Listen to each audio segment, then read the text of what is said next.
Good morning, everybody. What is up?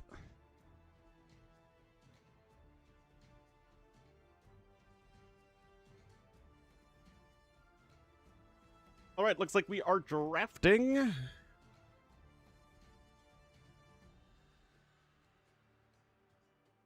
That's a Civ draft.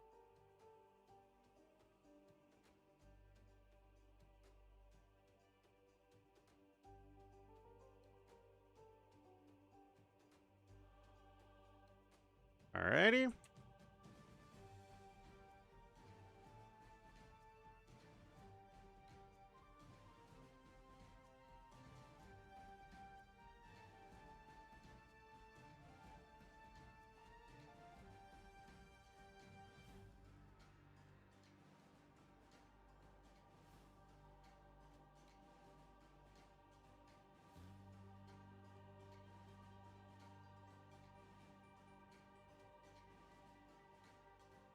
All right, so we got Nomad, Seychelles, Aquarina, and Migration. With the remaining map being Water Nomad. Oh boy. Air Go.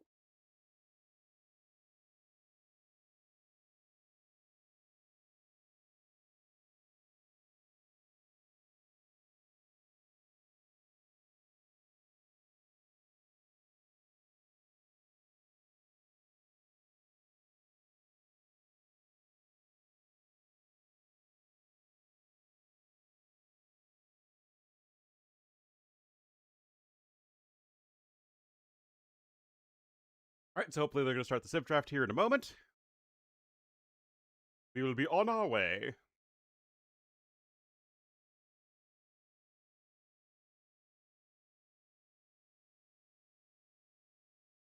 Yes, I am playing against Viper. My name is TaToH. That has always been my online handle.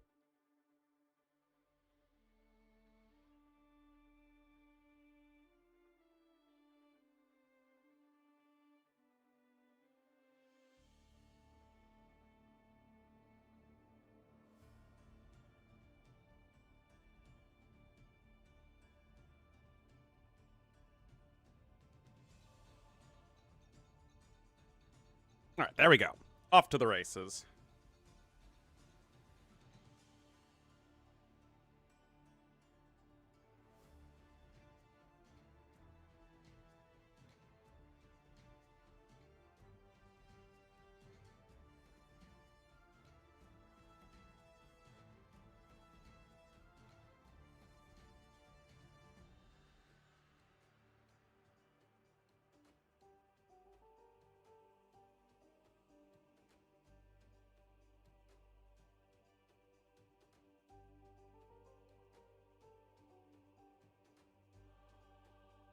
Ketons. When ketons are too dangerous of a water civ that they have to get banned. Always known me as Ornlu. I was joking. I was 100% joking. I've always been Ornlu.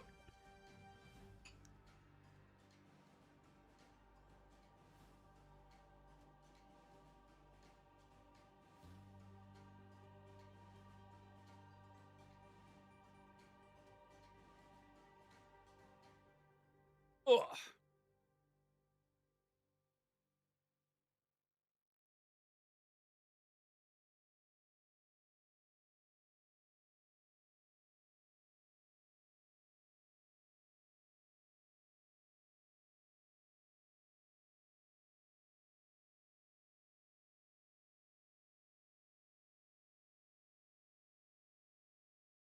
But in humor, it's all good.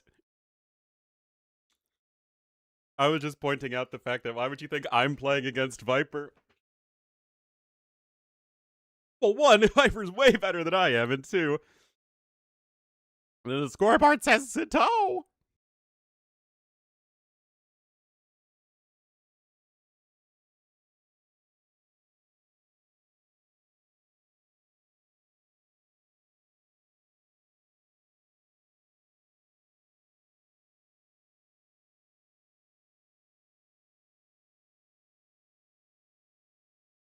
My water knowledge? Oh, yeah, for sure.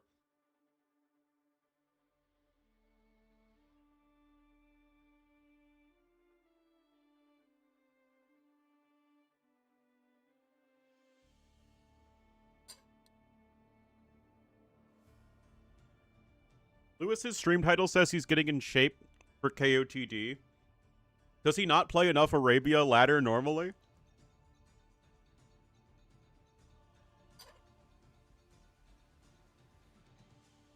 Infinite number of TCs? Oh, yeah, for sure.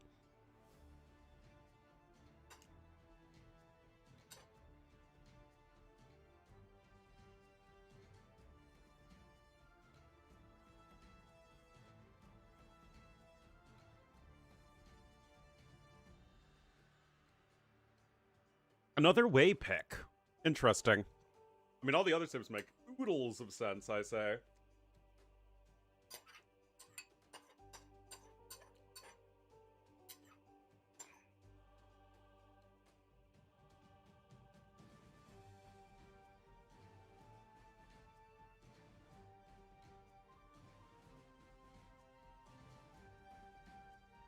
Lithuanians.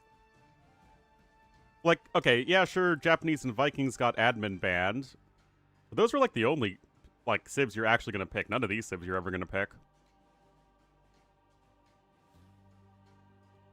Was any? Oh, thank you, Felipe. I appreciate it. Like, no one's gonna pick Woo?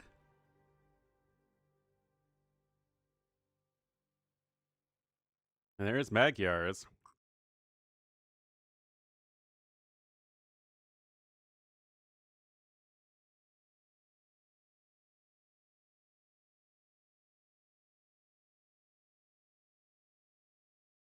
Favorite event so far? Do you like Hulks a lot? Yeah, no Woo picked. No Shu picked. Okay, there's Woo. There she blows!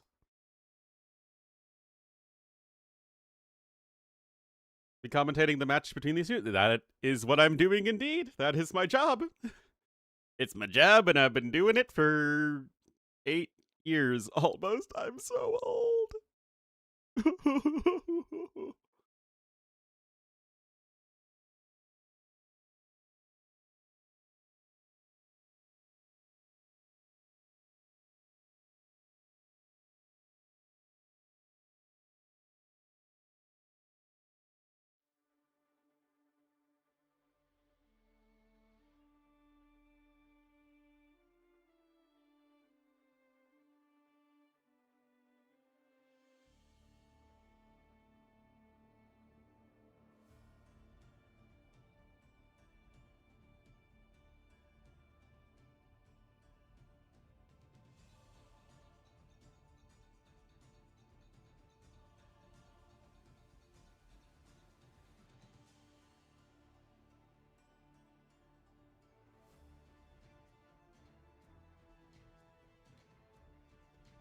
Alright. Got the civs. We got the maps. Hopefully we'll get into this in just a moment.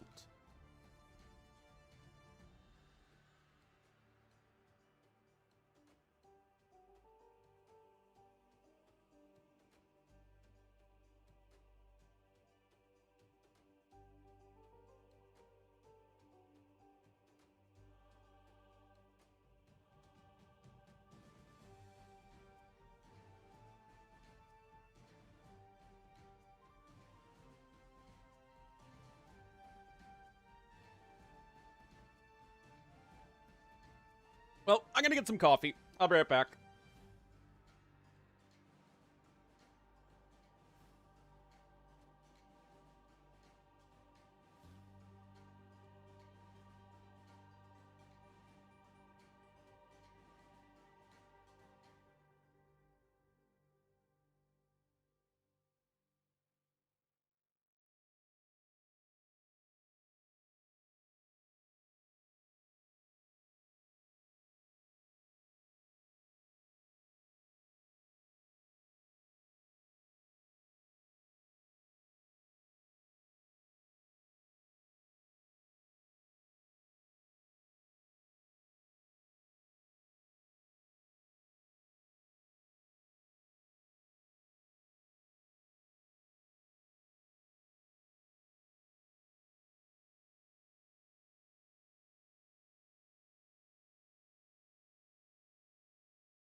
It looks like they have started. Oh, I don't... Into the game. The heck?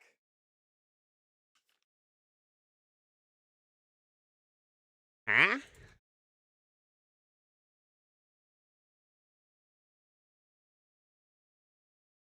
Oh, I wasn't...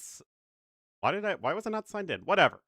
Whatever. Like, oh my god, we're gonna get into the game, guys.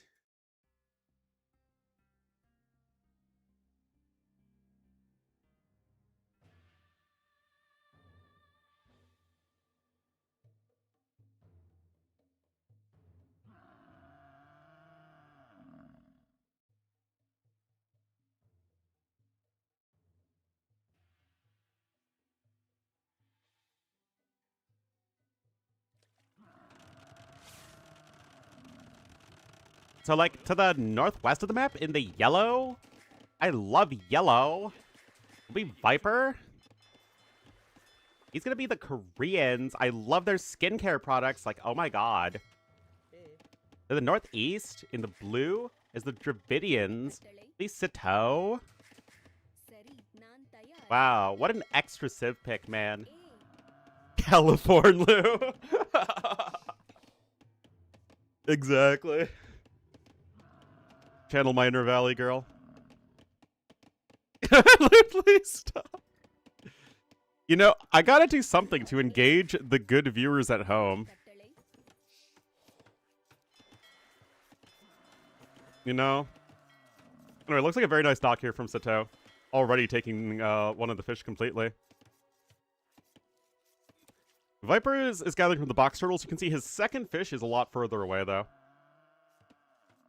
But yeah, Dravidian's going to be top tier civ pick for this map, in my opinion. The longer, or I guess the extra carry capacity on the fishing ships is extra helpful because you're sailing further away early on. And then, of course, they're just a very good aggressive water civ anyway. Koreans are going to be a little bit slower. I mean, it takes a bit of time for the 20% wood discount to actually start to pay off. I mean, it is very, very good, right? But it's more of a late feudal age. That's like when it's really starting to kick in because you have no other eco bonus.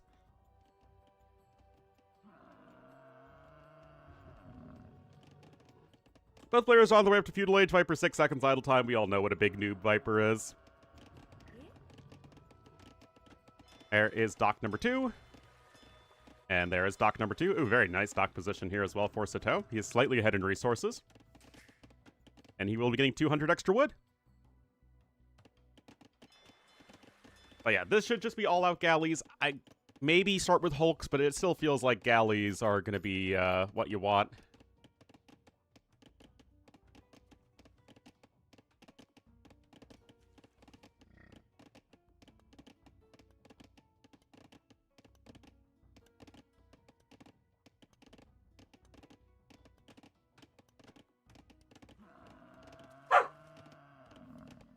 What? Gosh, I gave you my oatmeal bowl. Japanese here? Well, Vikings and Japanese were both banned. So that's a pretty good reason not to see them. Dash, I don't have anything. Dash. I literally gave you my oatmeal bowl downstairs. No oatmeal bowl.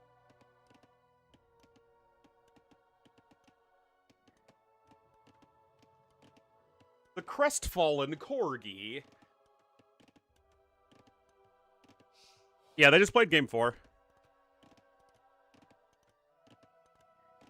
And then Hera won it anyway, so it doesn't really matter.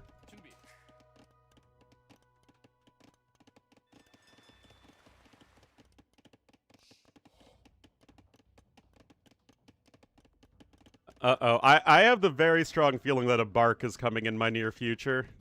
Anyway, that's a very early defensive watchtower, and it is indeed pure galley, by the way. Yeah, I honestly prefer this. DBA is on the way for Viper, not something TaToH has been able to afford. Of course, that's going to be a huge boost. Yeah, I'm kind of surprised TaToH's playing so defensively. Viper already coming in with repairs as well. Does have to be careful, though. He did... Which is entirely on Doubt. I mean, like, come on, Doubt. Like, he doesn't know all of the Civ's water tech trees by heart, especially the new ones. SMH, man. Anyway, there we go. First blood, drawn by TaToH.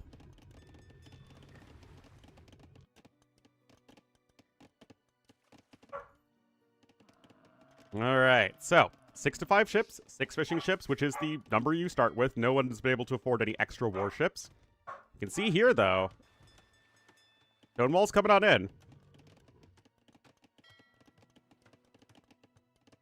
Oh, look at this. Actually finding a very good angle right here.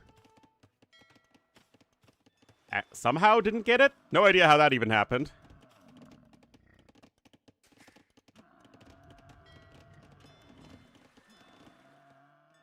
Hello, fart of war. I'm doing all right. Little tired.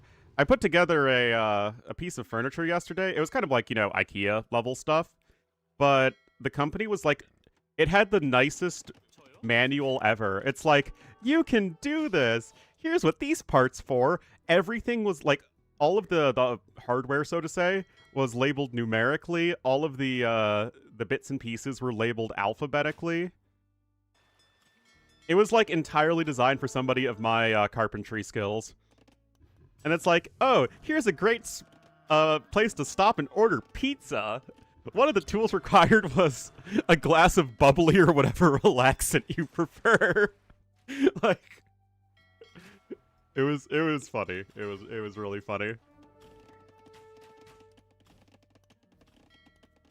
Anyway, Viper taking a slightly better fight there. Loom coming in for him. Ah, Lumbercamp just now on the way for TaToH, which is why he didn't have the double bit axe upgrade.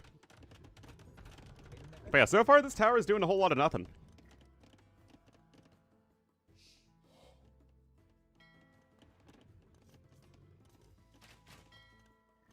And being a lumberjack? Yes, I am a lumberjack, and that's okay. Because I sleep all night, and I work all day. Is watching?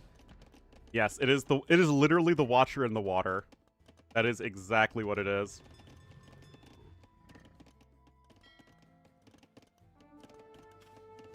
Alright.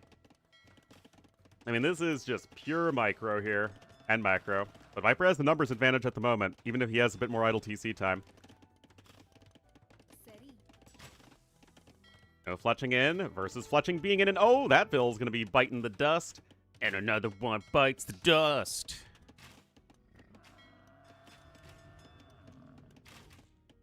Sorry.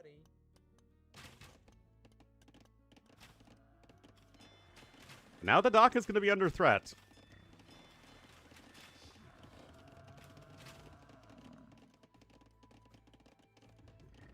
Let's get back to work. Oh no. Anyway, Viper stonewalled to the north, but did not do so at the front of his base. And this is mostly, but not completely walled, which is kind of odd.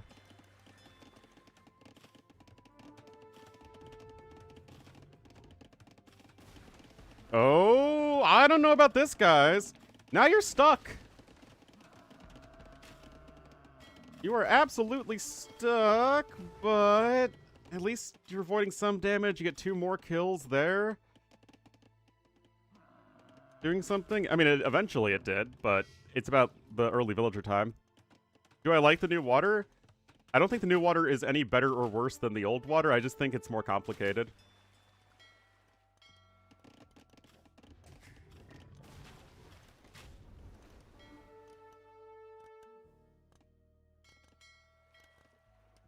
I'm complicated. I know, I'm a complicated man. Alright, now I got some fire galleys coming in, but Viper taking the better end of these fights. He's now really pulling ahead in resources. And this is just going to be getting better and better for him.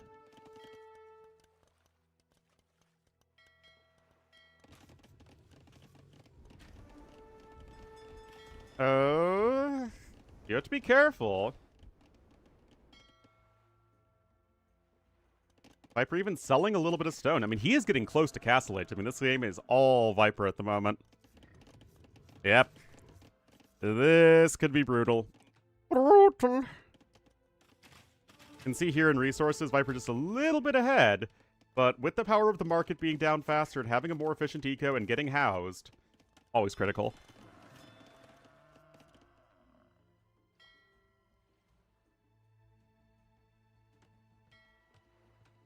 An imp is marginally better? Yeah, something like that.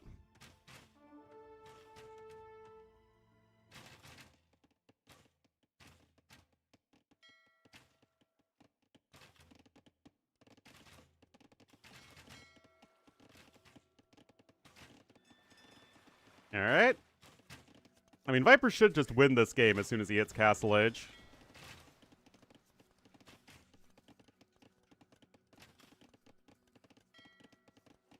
Or stay the same. I mean, they're gonna use the new rework. I mean, they've dumped too much money into it. I do think that it's the new water rework at least has the potential to be better if they do some more tweaking, but I still think, again, issues are galleys still feel like they are useless, or if you can go pure water, they're a little too good. And then early fishing is OP.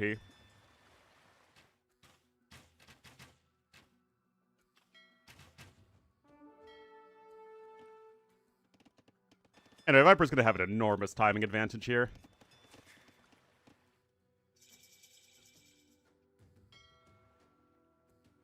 Medium warships. Vodkin, I'm sure, will be here in just a moment. There it is. Rock, paper, scissors? Well, it's just one of those was replaced, had demos effectively replaced by hulks. Nerf fishing? Nope. Well, I mean, it kind of nerfed it because gill nets is, like, split into 2 different upgrades now. Oh, 1 second. There, it's in, and now the fire ships are going to be faster. This is where things are going to get really ugly. This is going to get real ugly. Having to try and sail away. Ballistics now coming in from Viper, but oh, man.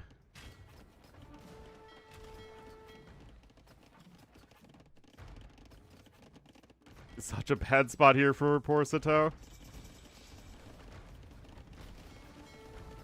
Medium warships and Bodkin being rushed up as well, but you are just doing what your opponent is doing, but from a worse position, and we all know how that one goes. That was even the doc that was researching medium warships, so it's delayed even another 10-15 seconds. Universidad is incoming, but you're already just going to be getting a ton of idle time. You're losing your infrastructure. Uncle sit home. We already have the good old clanker construction. Frickin' AI, man.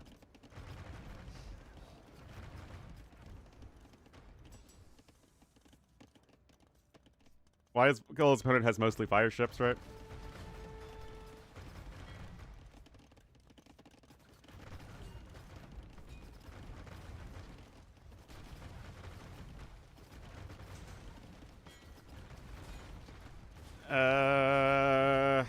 Maybe those fire ships are enough, but probably not now. What a game! Another thrilling, exciting game of Water Nomad. But very well done from Viper. I mean, he just took the better early fights, was able to keep his eco a bit more efficient. He got the earlier double bit axe by a lot.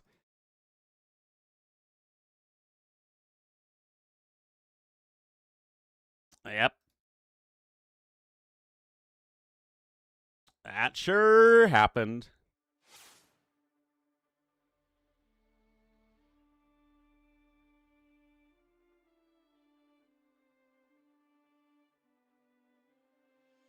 Game number 1 going to Viper.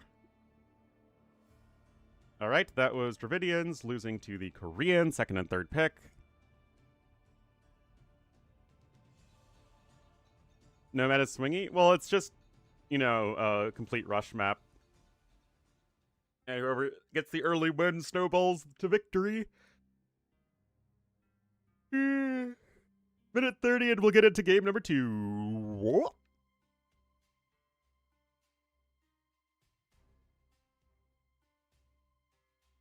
Yeah, and there's a few more texts now that you can utilize as well.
All right, 4 seconds. Falling asleep? Nope.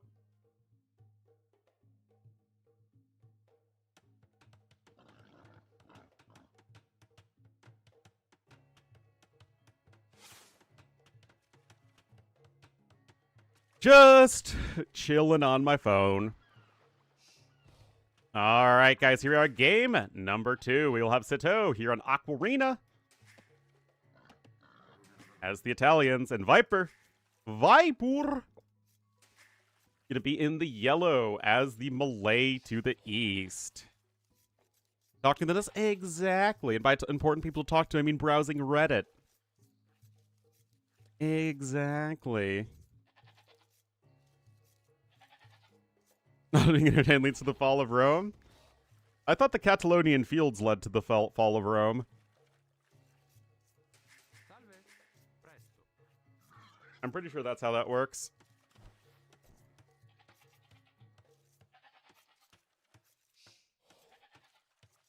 Ugh. Guys, I'm taking off my pants. I hope you're excited.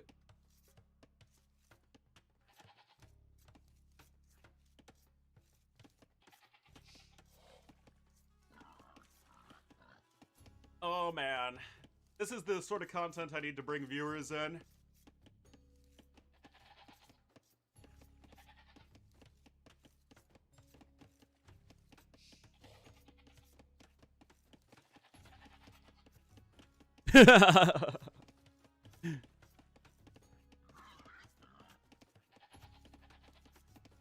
Now, I was talking about the Catalonian field scenario, and beating that leads to the scenario, the fall of Rome. Come on, people.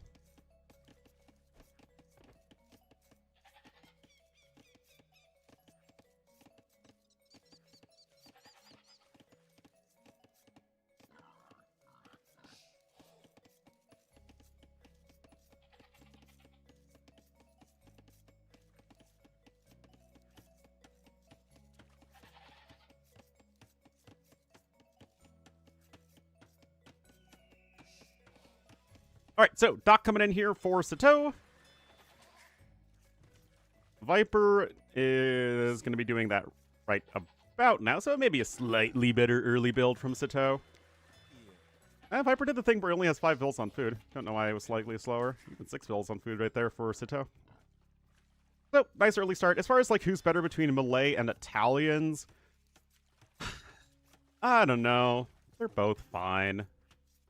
Malay is incendiaries, right? Yeah.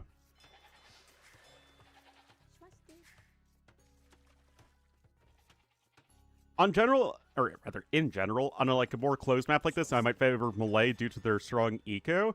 But because you make so many fishing ships,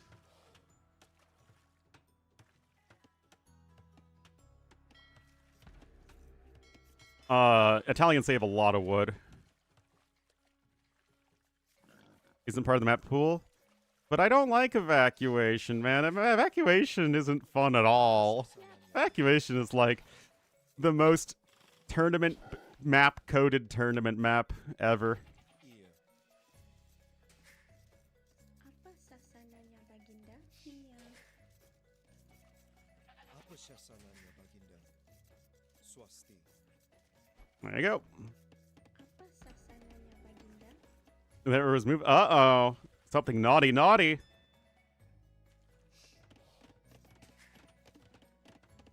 Anyway, there's going to be some variant of a fast imp here, but TaToH does seem to have a slightly better early build.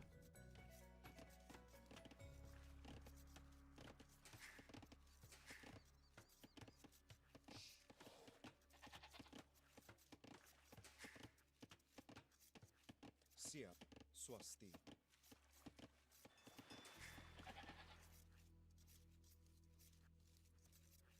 And this Mouflon doesn't know what to do, man.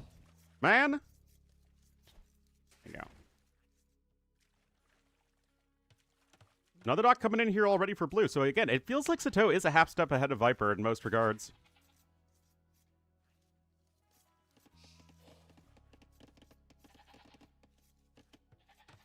FI? It's either FI or like extended or like late Castle Age play and then going fast Imperial. So, like, not a pure fast imp, but, like, a fairly close to fast imp.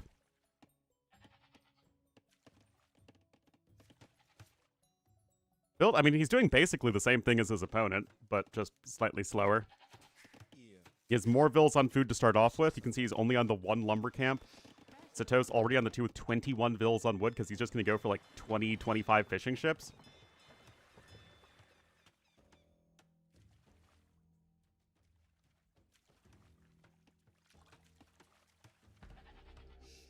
So we'll have to see. I mean, I don't think... 31 pop is fast on this map, especially as melee. I'm curious. Okay, added 1 more Vil. Huh. Sia. Were Koreans played on this map? I think they have been, but I don't think they're all that great. I mean, they're just better civs out there that are faster economically. Yeah, this is... What? Alright, guys. Huh?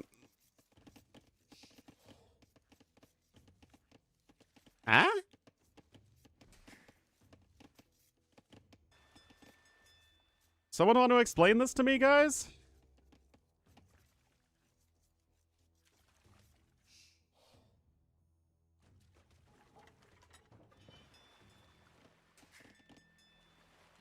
I mean, we just have never seen the feudal age pressure really do enough on this map, but Viper's... Is Viper going fast castle? He might have the resources to do so. This might be a lightning quick fast castle build. It's still going to be a little bit off, though. Wonder if he's even going to get double bit axe now, and it's not.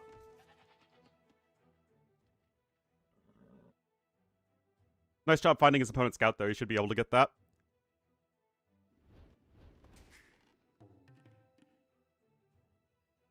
Quite odd, though. We'll see, though.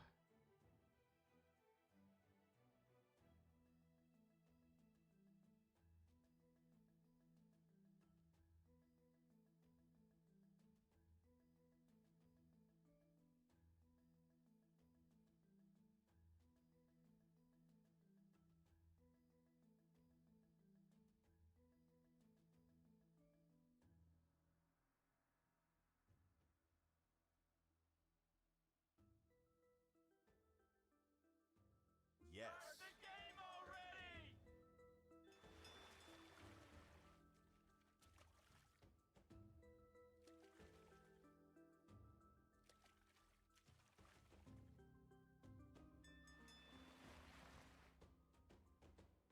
The time-controlling snake? Oh, no. Muted? I'm not muted. Iya. I'm just bored. Swasti. There's a difference.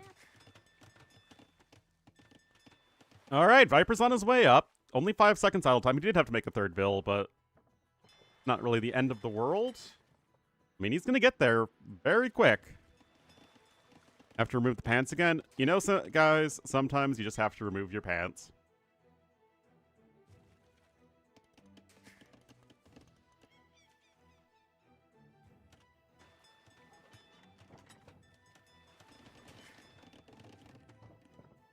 But let's see how TaToH responds to this, because galley production sure has started here for Viper.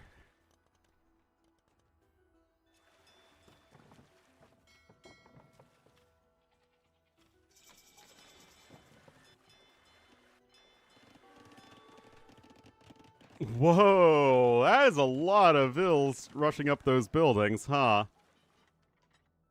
I wonder if TaToH's a little nervous. Got some fire ships on the way for him. Buying it? Yeah, not too sure about that. I mean, I guess he's thinking he's going to be the aggressor anyway. So it's going to be better for his ships to, you know, pathfind a bit better, but yeah, not too sure on this. But Castle Age is now on the way, but obviously going to be quite a bit slower here for TaToH, but he's going to have a much stronger economy. So he's already working to both fire ships and galleys. And let's see if he can avoid taking too much heavy damage. No fletching in for him yet. That's obviously going to be important for both the docks and the sea towers. University coming in here for Viper. He's going to get War Galley in. I have Bodkin in it here as well. Oh, the scooter bug.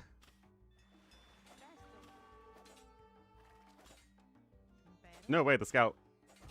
Oh, and its scout dies anyway, rip. No loom. Researching loom makes your villagers harder to kill. It's a little awkward. Viper is willing to take some of the dock fire. Actually, he's dodging everything. Forging coming in now. Why forging? He's not making any hulks.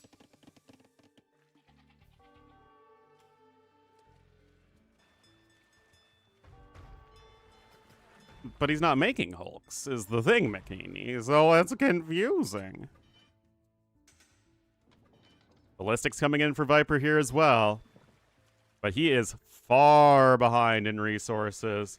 So as long as TaToH can liquidate that into better naval production, Viper only on 3 docks to 4, I think. It's 1 more fishing ship. But TaToH's still ahead in terms of resources. The medium warships and Bodkin are on the way here for TaToH. He is going to be rushing up a university as well. Remember, Italians do get that discount on all of those university upgrades as well as the dock upgrades. Is a lot? Yeah, and he's already lost 5. It was like 27. And there's Carvajal. The clinker construction. All right, there's medium warships coming in. Viper just now grabbing fishing lines. It's been in for a hot second already for TaToH. TaToH is going to need to make sure he remembers Bowsaw. That's going to be an important one. Yeah, Viper already with ballistics. He's getting his own clinkers constructed. Okay, there's Bowsaw coming in as well. A few hulks, but I think, again, TaToH recognizing it's Fireship plus Galley. That is the combo of the Wombo variety. Yeah, careening coming in, always going to be very helpful here against the War Galleys.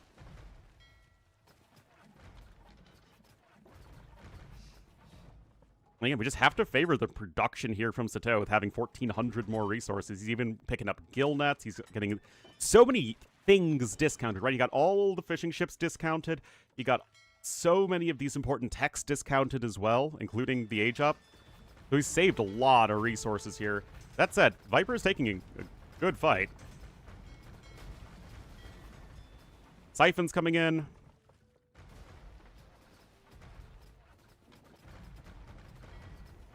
Food and wood? That would be interesting.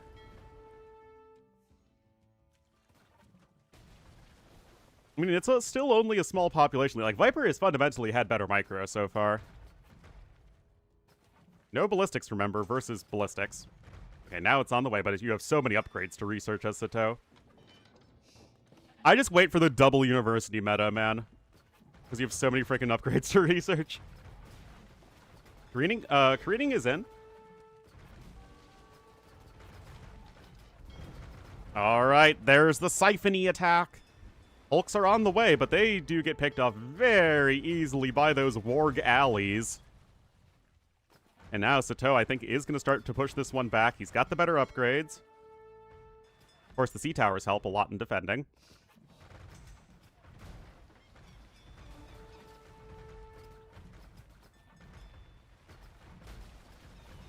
How should Viper? I just don't think you can, which is why I think that the sorts of like super big early fish boom is the best play on the map.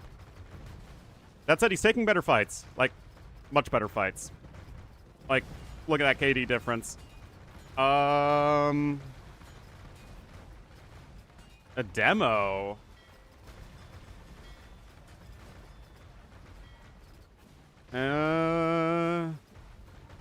Yes, they do. Koreans have every university tech.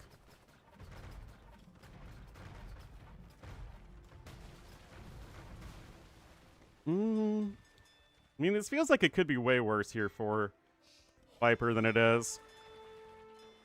We're on 5 docks now. Viper should at least be on 4, right? Yes, he is. You're now picking up the gold mining upgrade. Viper losing a couple ships for free there. That's not what you want to do. Push the towers? I mean, maybe. I mean, being behind on the fish boom just feels like it's such a huge issue. Oh, look at this. TaToH actually cornering Viper's navy here. Oh, no. Oh, no. Oh, the clinkers are getting destructed. And, of course, good micro there from TaToH as well. Oh, that is a terabad engagement from Viper.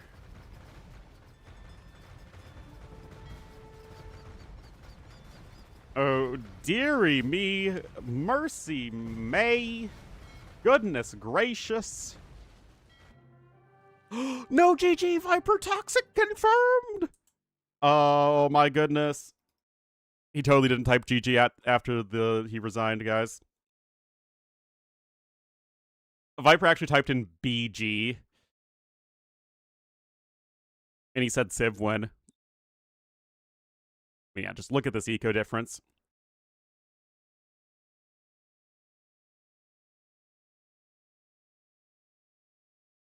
Hoot his pants.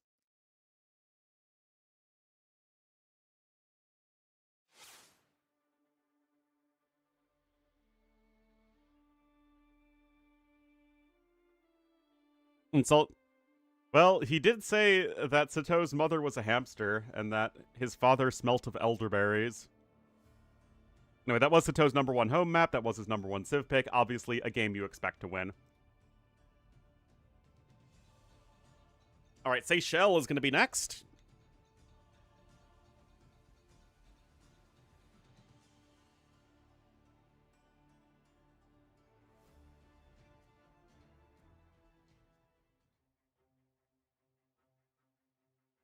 All right, here's the weird pick.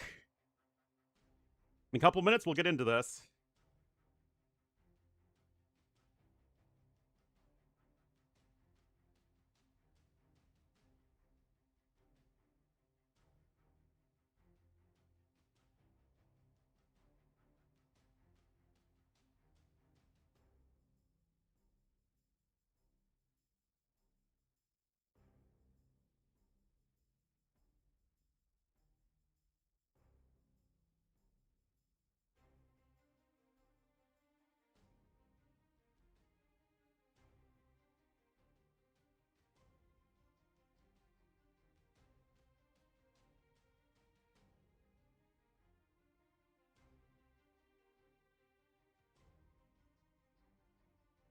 I see one weird pick, and it's getting picked. The pickometer is going high.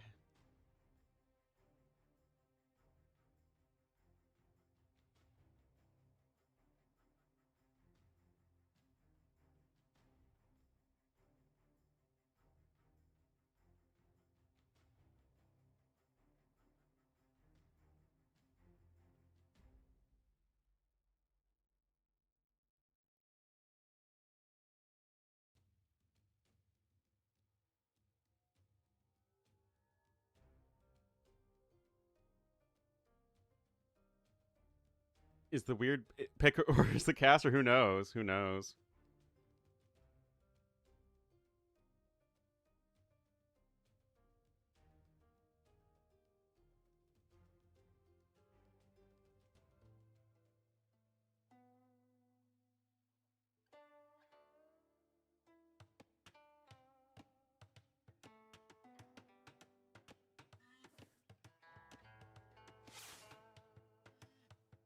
All right, it is indeed Dawei. Viper going to be here in the yellow as Dawei, to the north of the map. And to the south, in the blue, as the Persians, it will be TaToH. Yeah, I really don't get Wei here. Doubt played Wei as well, and they did not look very good.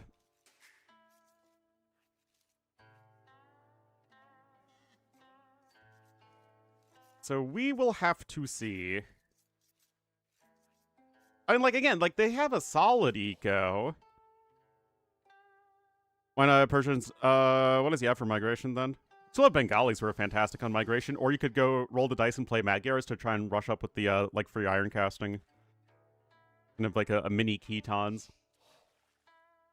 Yeah, no, Bengalis are going to be great there anyway. Hello, Sergeant Downs. 准备就绪。 How you doing today? Come down to the pub?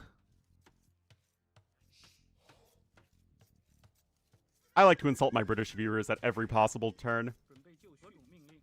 To be fair, I insult everybody no matter where they're from.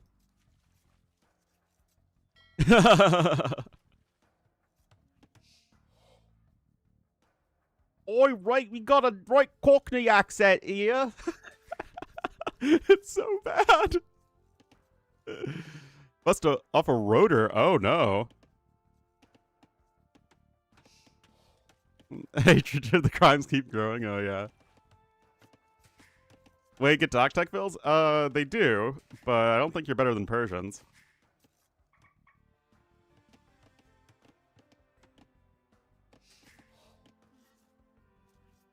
We'll see, we'll see. I could understand Ornlu.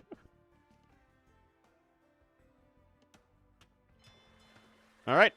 Doc coming on in here for TaToH, and he is going forward. I actually kind of like this with Persians because you're already so fast, especially compared to Wei. It's like, okay, either you're going to challenge me in this middle pond and lose because I'm Persians, or you just get the free fish boom and you just have a lot greater fish concentration here in the middle. I actually like the decision a lot from TaToH.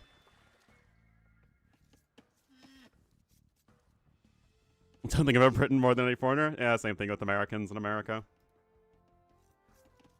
何种命 I think everybody hates their country more than any foreigner ever possibly could. 令？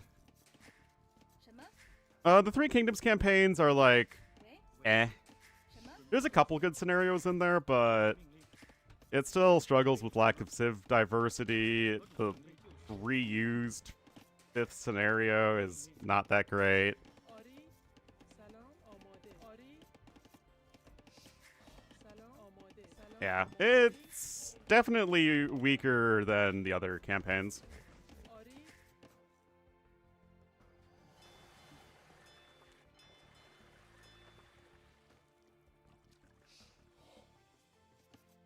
Be prepared. I found that kind of boring. 准备就 准备 绪。 就绪。 Pass on it? Yeah, I unless you get it for free, I don't think you're really missing out that much. 什么？ Lubu? I mean, Lubu is super fast, right?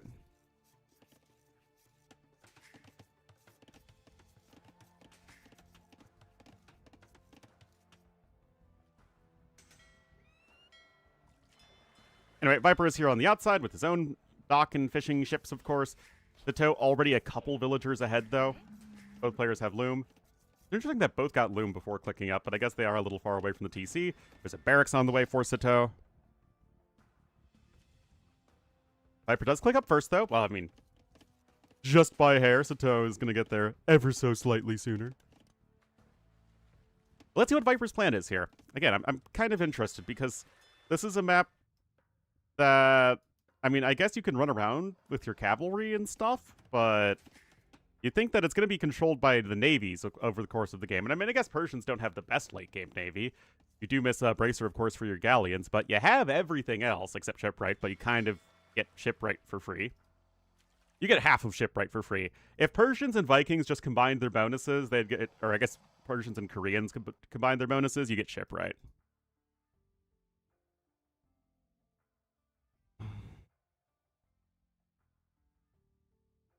Pick which crossing to fortify? Which scenario was that? I might be misremembering. 什么？ Yes. It's like a cat issue. Rep. Imp Weirdsies, yeah. Ship wrong? Oh, you can absolutely get ship wrong. Have you ever played Bulgarians on a water map? Have you ever played Cumans on a water map? That is absolutely being ship wrong. Alright, barracks on the way.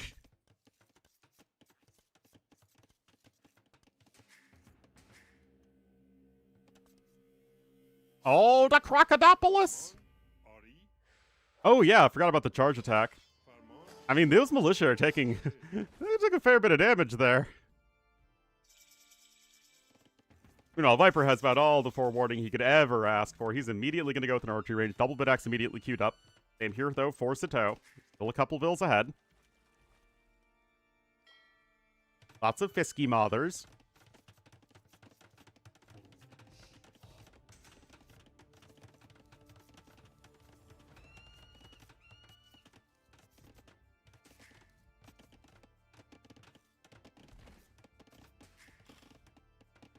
Well, Men-at-Arms are coming in, still not getting a whole lot done. I don't see a follow-up building just yet here for our blue player.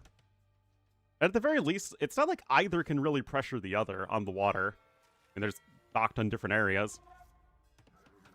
Viper just now going over to gold. I mean, there are oysters. Wait a minute. I thought there were oysters on this map. Maybe this version doesn't have oysters. An arm rush? Well, there you go. Did Dash dump on my keyboard? I don't think Dash has quite the hops for that. He's got the stumpers. When he lies on his side, his whatever leg of his is on the top can't reach the floor. Missed the oysters? Where?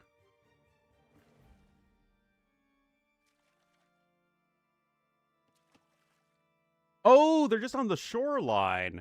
But, like, normally they had them, like, on these outer atoll islands. Okay, yeah, this version just has oysters, like, right out alongside the coast. And there are some in the corner as well. Okay.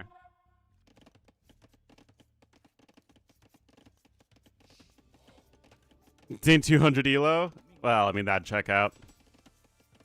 Alright, Blacksmith coming in here. Horse collar, though, for Viper. Gonna try and get those extra villagers, but TaToH is already powering ahead in that regard. He's grabbing fishing lines as well. Again, the fish density is just greater here in this middle area. Blacksmith coming in. He's already got 2 ranges at home. Wow. Interesting. Stable coming in here from Viper. Justified their existence. Hey man, these men-at-arms all have their own lives as valuable. Nobody needs to justify their existence.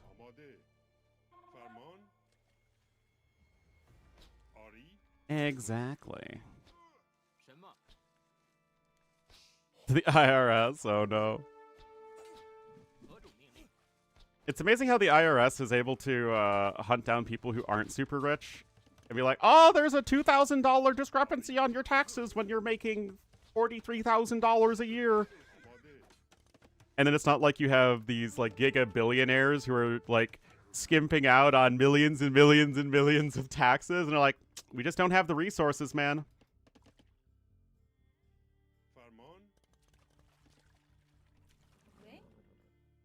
But it's funny that Trump, like, cut the IRS, because the IRS, like, or, like, most of the funding and people from the IRS, because the IRS is, like, one of those few government agencies that absolutely pays for itself. Ooh, nice stag there. Oh, great awareness, actually, there from TaToH. Scout was in a good position, saw the villager, and was able to take action.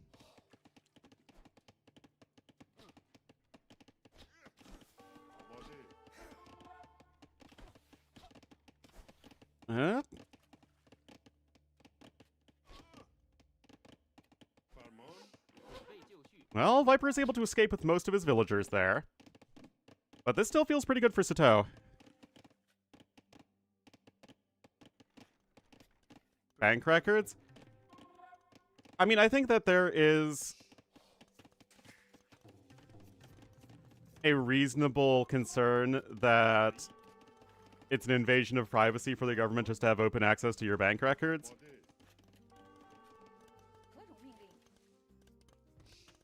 Especially if, you know, there's low trust in the government.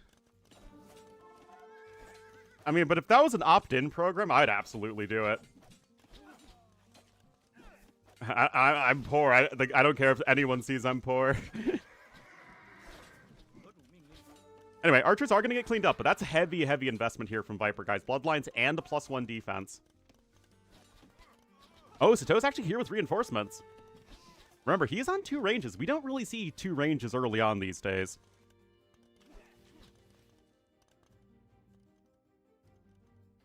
Big people will be accountable. It should be amazing. Or like, all of the people who are gonna be on the files are people who are either already in jail or are dead. Xian? Oh yeah, Xian was a perfectly fine scenario, but that wasn't part of Victors and or that's part of Victors and Vanquish, not part of the 3 Kingdoms.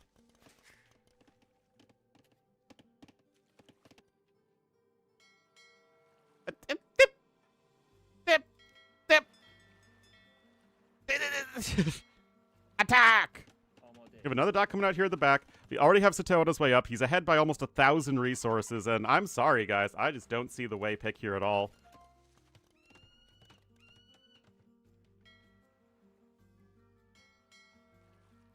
Unstand water. That's a new one. Anyway, market coming in for Viper. He will be able to click up in just a moment, but is obviously going to be slower than his counterpart. Fishing ships there are going to get taken down. And right now, it's just, I love the double range play from TaToH. We see it so rarely these days because nobody wants to commit anything to Feudal Age. But honestly, it seems reasonably okay. Now, this wallowing makes 0 sense to me, and Viper could find a way to get some damage done here.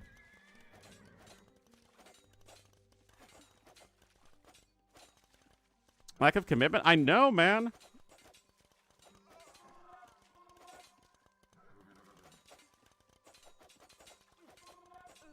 And this is great value for Viper. Bloodline Scots? Aye, we got the Scots here in the economy of TaToH.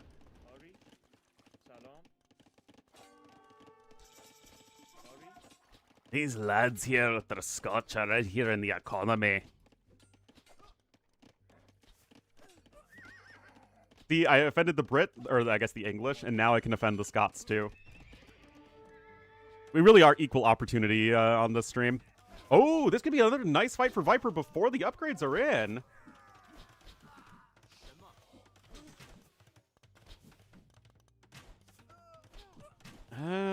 But, of course, now they're in. Where is the Irish impression, laddie? Or Boyo? Forgot, Boyo is Irish.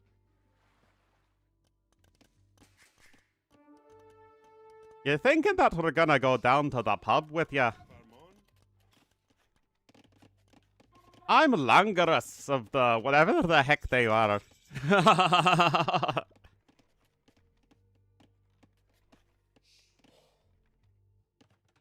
Alright, fetching line's now coming in here for TaToH. Viper with the Haguan Cav on the way, but like TaToH suffered some losses there, and again, the walling was very odd. That said, at the end of the day, he's getting up to 3 TCs, he's still ahead in Vils, he's still way ahead in resources. Interesting maneuver there from Viper, just to get the quick wall down, I guess. I mean, that's getting some value.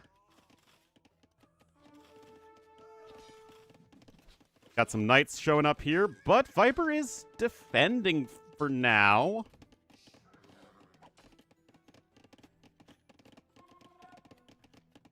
Well, choices, yes.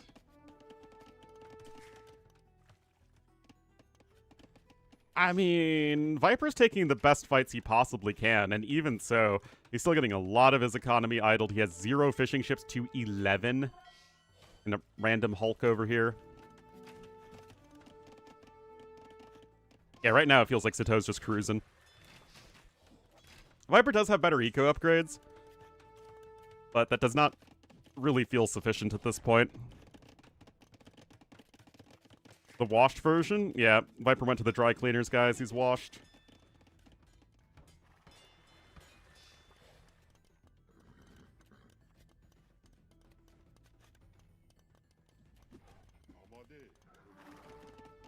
Got a few knights here. Viper's got mostly skirmishers with which to defend. He's trying to make some Xianbei raiders, but nah.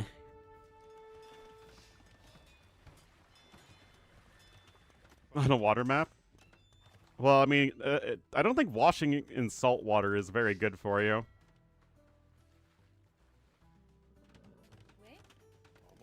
But I am no expert. I am from the lands of fresh water.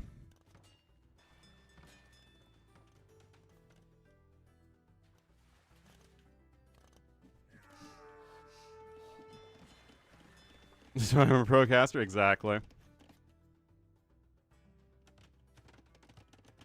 In strats, I mean, his game number 1 was fine. Game number 2 was also fine in terms of the Civ pick. I didn't quite understand his strat, though. He is getting a 3rd TC. After you swim in salt water? Yeah, that's what I thought.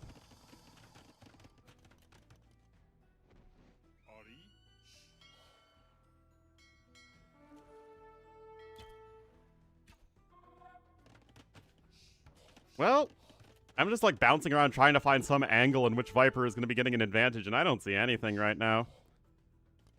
TaToH is actually catching up very nicely in his own eco upgrades. He's getting a monastery, he can start picking up those relics, and even healing up those units that are not injured that I thought were injured.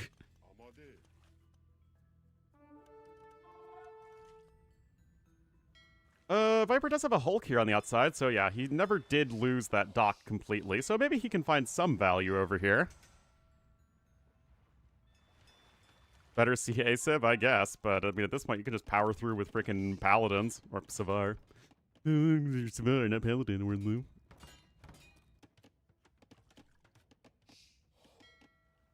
I mean, this might get something done.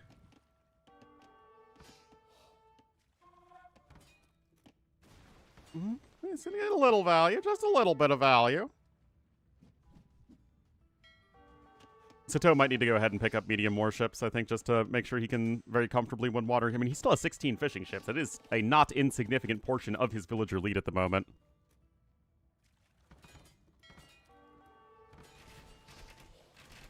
TaToH's cat on his side? Yeah, absolutely. Viper does have ballistics to no ballistics here from TaToH, but TaToH, again, just powering up with that Persian economy. 4th TC here for Viper. He's still not really expanding much in terms of map control, however. TaToH still has comfortable control of the middle of the map.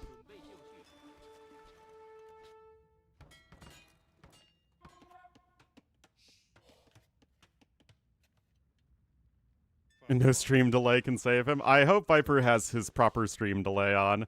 I would expect him to. He is no newbie at this. Alright, got some more ranges coming in. Just wants more of those Shenbei Raiders.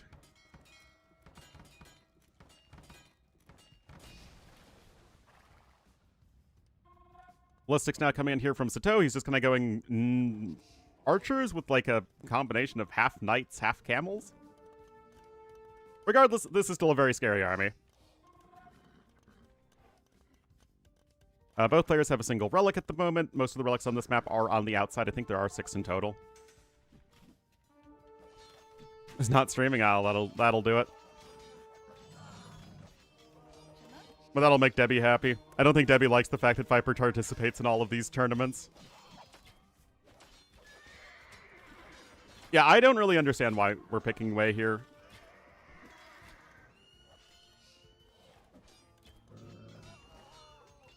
It feels like you're still going to be worse in terms of powering up your early eco than Persians are. Get the W anyway? Oh, no. Castle up here to the side for Viper, but obviously TaToH not messing around. So it really is just the way it is. Siege Workshop coming in here from our blue player. Again, eco upgrades are looking great.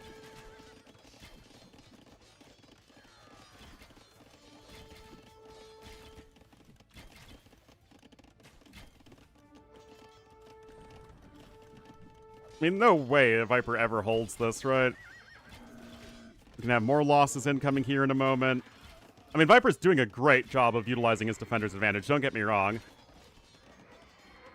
I just feel like there's a very hard limit as to how much this is actually going to do for him. You can see TaToH is now on his way up to the Imperial Age. He even has a ram coming in, interestingly.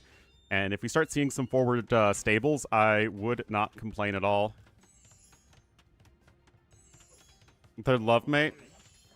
So, does that mean I get to play with T West?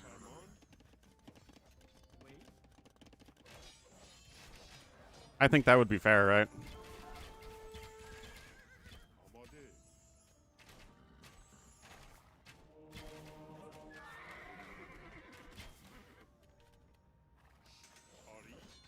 Or maybe I could play with Ellie just to fuel the drama. 准备就绪。 You don't need wood on water rat? That's very true. Oh, it's the tiger cav.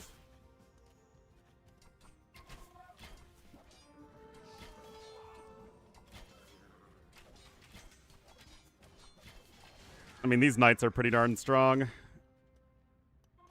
Again, Viper, he really is doing about as well as you could ask for any player in defending here. Like, full stop. But I just don't think this is enough at all. I mean, TaToH's going to have to fall back a little bit. And you could say these stables are a bit on the late side as well. That's true. But, I mean, this is not a small Imperial Age advantage.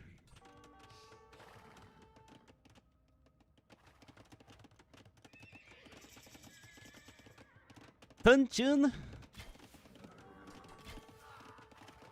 +4 defense on the way, and now TaToH is going to have the defender's advantage finally. Man, these Tiger Cav, once they get powered up, are very good. Why are you running away from what monk? Hello, Dirty Squirrel. Scale Mail armor on the way as Viper's going to try and switch into the Pokey Pokes. And TaToH, 6,000 more resources. Going to have a castle up there on the side. Got that lovely Persian castle in. And, I mean, like, I don't know how you stop Cavalier with +4 defense. Score equalized? Well, Viper did a great job of pushing back TaToH. Yeah, he's nicely ahead in res destroyed. Oh, no dice there for Viper. But, yeah, this is not going to be easy to work with whatsoever. The castles are in a good position, even a third one here way at the back, but how long can Viper really sustain this without any semblance of map control? Though, again, the Shanbi Raiders are in a good position, it must be said. And those quick balls are also good.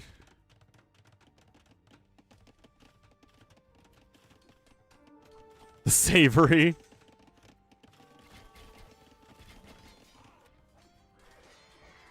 Yeah, I mean, these Tiger Cav are going to be awful, awful, awful here. Even that supercharged one with 175 HP in Castle Age, man. There's Savar. Or if you want to say it backwards, the Ravas. I mean, happy imp to Viper, for sure. But... okay, those aren't good fights, though, from TaToH is the thing. It's such an odd situation, right? Because I feel like Viper just could not set himself up for success in this game. But he is set up very well defensively. He's set up very well to not die, which is absolutely step number 1 of coming back in this game.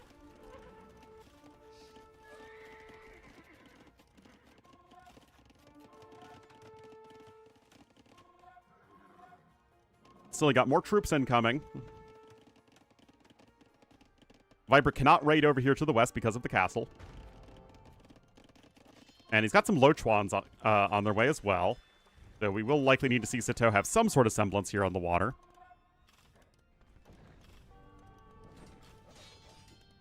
Probably handle Savars? I think so. But those require a lot of upgrades. And Viper isn't going to have that much gold left either. Yeah, there's medium warships coming in.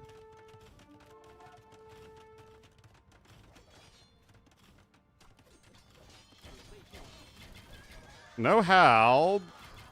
I mean, the Shanbei are, like, gonna deal straight up 1 damage. 1 damage to the Savars! That said, Lochuans are out. Need to see heavy warships and some fast fire ships or hulks, I think.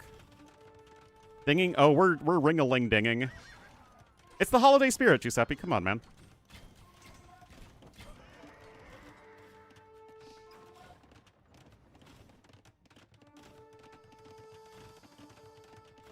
Man, Viper is really playing himself to not lose. But still, those Persian docks aren't something you can take down very quickly. Got some hulks coming out. And looks like already those Lochuans have been sunk for the most part for Viper. There's docs in your sleep. Yeah, they could have. They each have a kill. And again, Viper still has no map control. I mean, if Wei were a post-imp powerhouse civ, then maybe, but they're obviously not.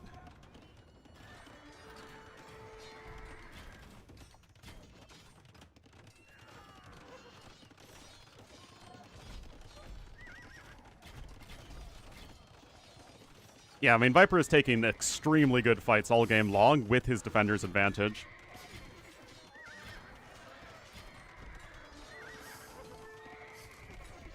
Still, Savars are a good unit, believe it or not.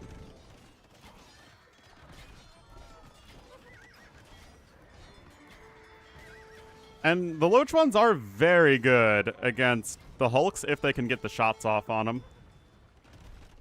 Castle stands for now as well. I don't think the Loach ones have minimum range, do they? I'm like pretty sure they don't.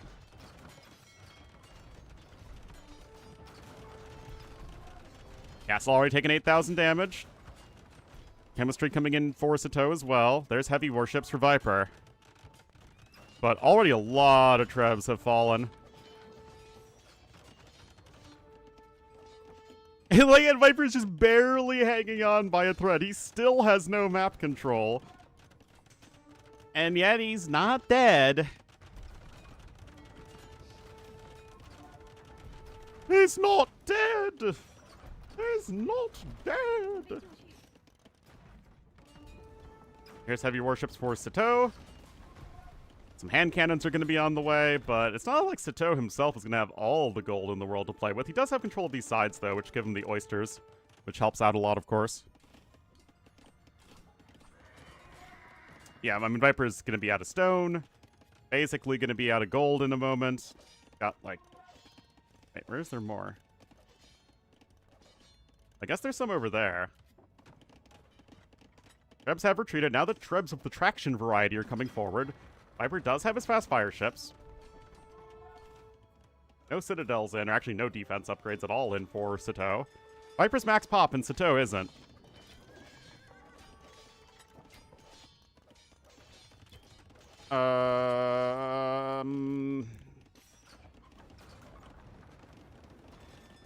The gold to the north? No.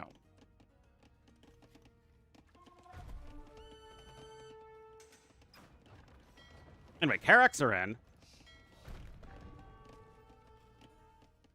Oh, TaToH, man, just lost all those Savar for free. Oh, but finally the transport ship is here.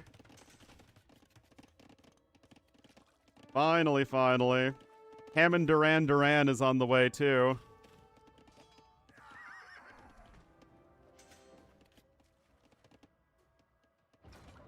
Do the traction Trebs incoming here, and those regular Trebs not at all in position to run away from them. I guess one traction Treb does die.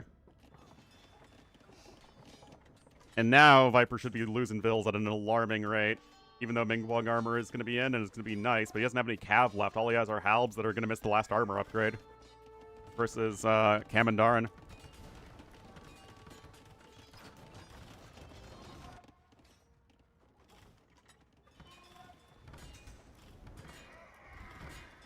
I want to see citadels, man. I mean, Viper isn't going to have that much wood left either, honestly.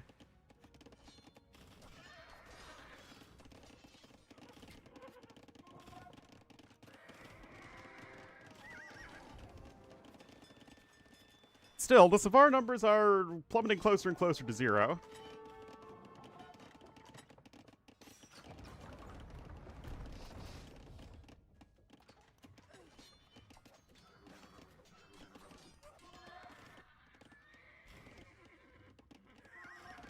And cart just now coming in for Viper. That's definitely on the late side. And now his villager idle count is going to be climbing.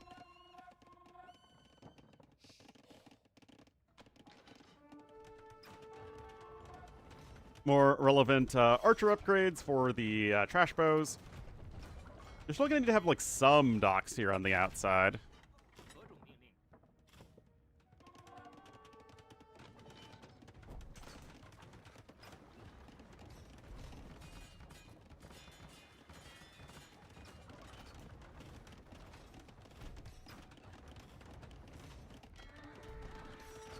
Gotta be careful there.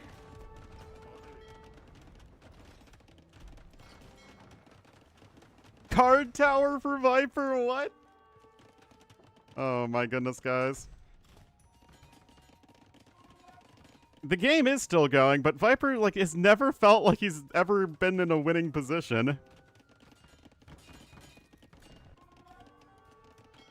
Oh, no, no, no! No, no, no, no! Oh my god!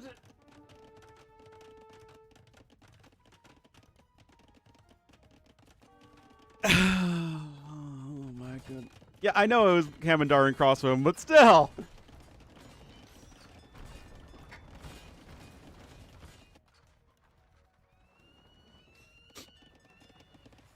Okay, yeah, now you're getting the cannon galleons out. TaToH hasn't really expanded to the outer fringes of the map, and I feel like he probably, you know, he has that opportunity.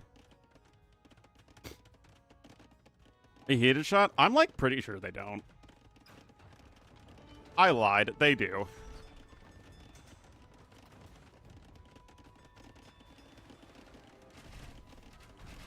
Small island with blue stuff? Ah, yes, here it is. My bad.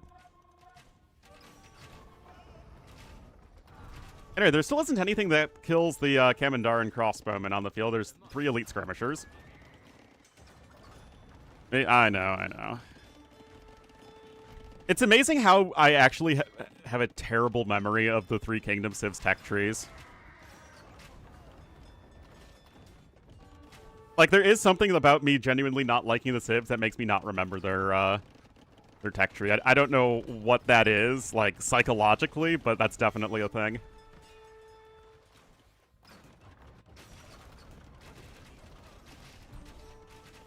Anyway, trash bows are fully upgraded, and this is exactly what trash bows do, guys. They mow down halbs, especially ones that miss that final armor upgrade.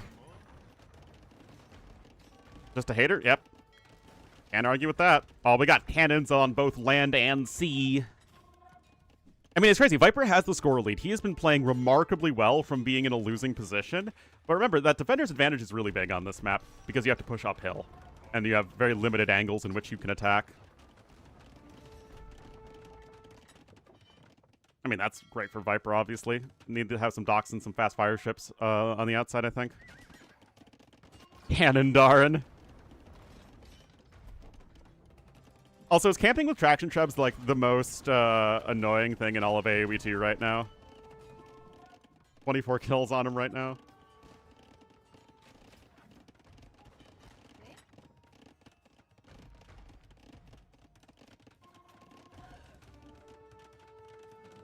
Remember, you also get a really big discount on both traction trebs and Lochwans as the way.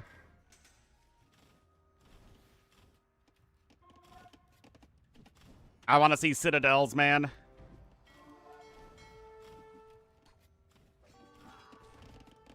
With because traction trebs have longer range, and they're cheaper.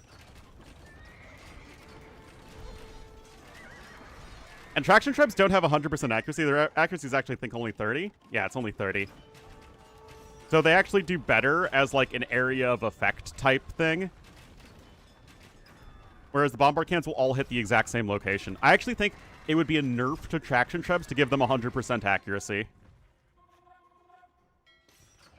Artillery doesn't exist? Yeah, but artillery is attached to Turks, man.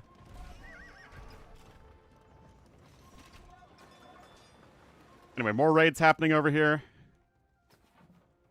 Like, Viper's taken basically nothing but good fights all game long.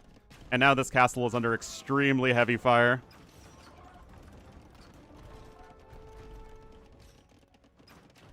Is Viper going to try and skedaddle before the castle goes down? No, he's not, and he will be rewarded. Because players will never research citadels, man.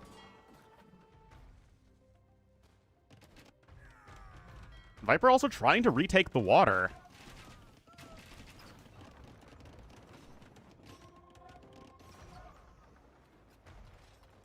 But, like, again, Viper, he's out of wood.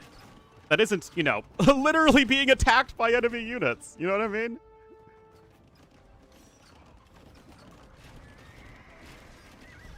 Okay, he is expanding here to the north finally, so that's going to give him a little bit of resources. Citadels. Oh, but that castle's also going to go down. I feel like Viper is doing a better job of appreciating that water control here in late game does matter a lot.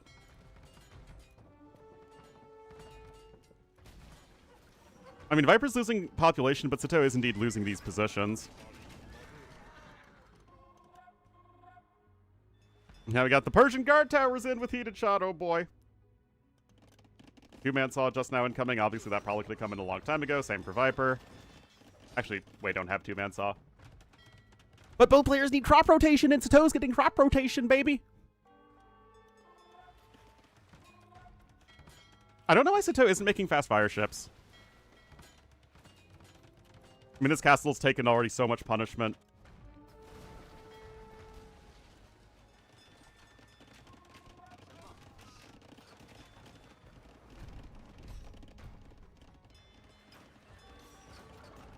Traction Trap's just doing so much work. 38 kills.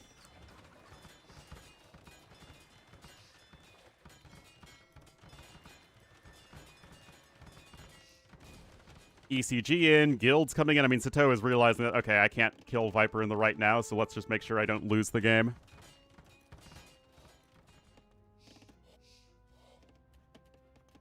Still, this wood is going to run out very soon. Viper still has basically no good wood income. Oh, we found another way over here on the outside. Again, I just don't think TaToH is any the wiser.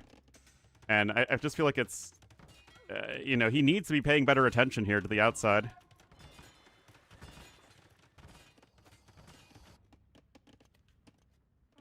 You can't just let Viper back into this game, man.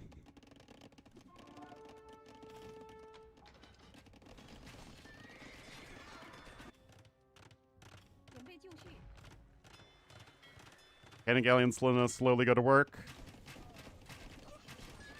Still, Trashbow Hussar should be a lot better than the Hal Skirmisher combo.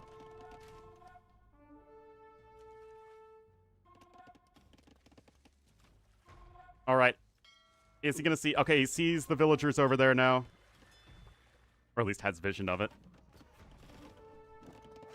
Yes, keep usage is very nice to see.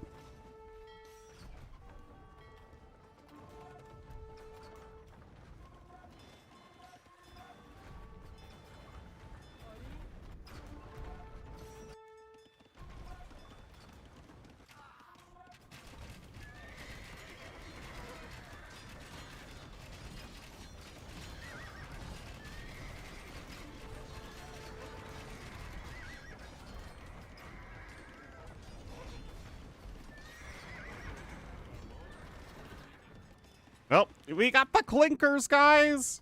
The clinkers are getting constructed! I mean, yeah, Viper, again, is just basically taking nothing but good fights, and he has been doing so all game long. I still have no idea why we don't have fast fire ships in for TaToH. The Hulks are just getting killed by galleons, man. A good game? I don't know. It's been extremely campy from Viper. But it also is kind of paying off.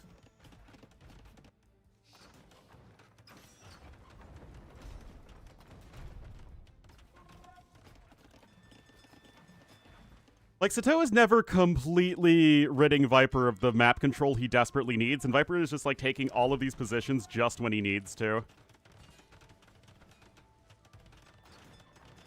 TaToH has so much more gold, but he's also burned so much more gold. And again, I don't know why he isn't just making fast fire ships.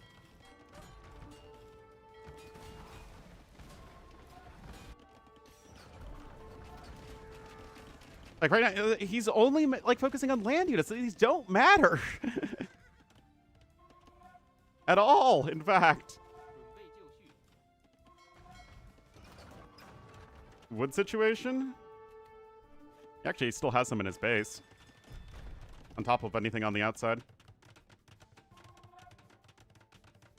Neither player secured any extra relics, by the way.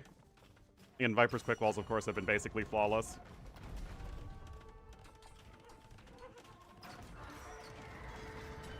Alright, TaToH going after those trebs there.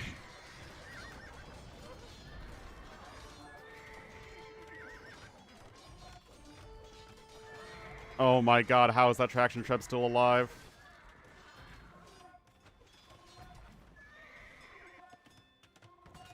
Why is he still just making frickin' Kirax?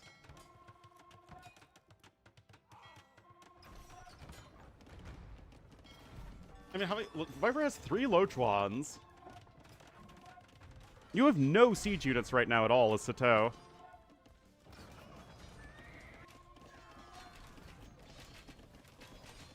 Like, TaToH keeps on cleaning up Viper's land army, and it just continues to not really matter all that much.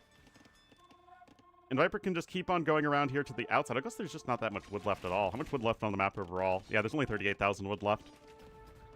And to his credit, TaToH did get crop rotation, baby. And guilds. Viper's also probably spent more wood.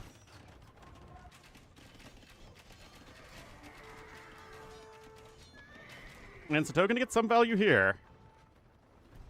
Oh my god, fire ships!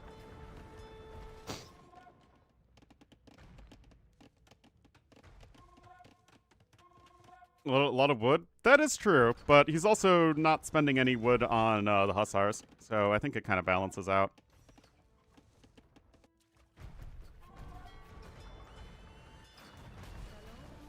Salom. Both players at max pop.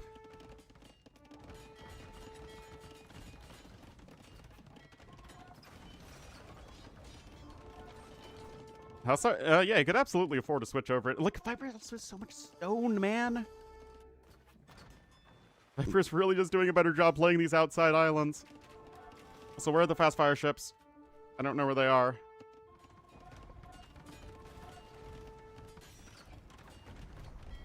Oh, wait, in the middle? No, like, you need just, like, 7 or 8 fast fire ships over here. Just wipe all that out. And then start getting some cannon galleons that you can protect over here and start going after this. Viper's just going to keep on expanding to the sides and getting himself more and more resources he probably has no business having.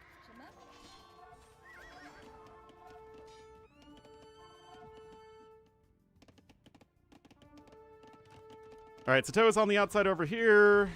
Like galleons, also finding some value over there. Viper now switching it into the light cav line. Yeah, Viper is still extremely far ahead in resources. Just right there's even siphons coming in. There's a switch into fire ships. Oh, there you go. Yeah, here we go. That's what I've been looking for.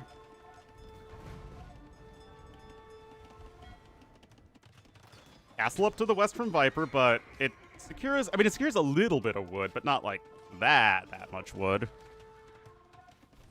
Okay? I mean, as he should, absolutely. Like, that's why you need to just keep on dancing around these late-game naval compositions.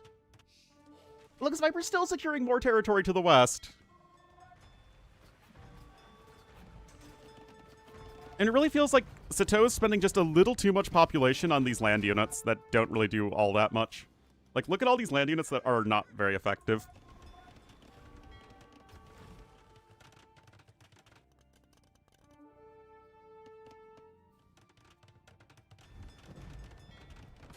Yes, TaToH does have the pop lead.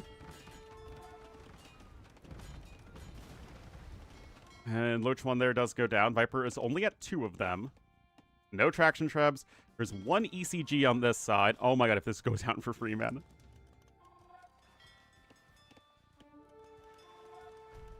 But yeah, I mean, TaToH has to know about all the islands that Viper is taking for free. Oh, a little bit of the S word there from Viper.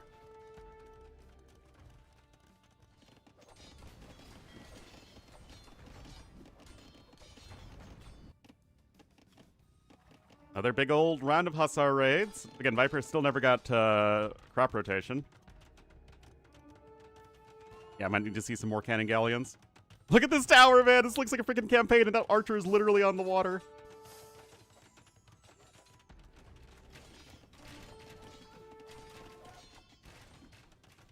Animated? I didn't even think about that.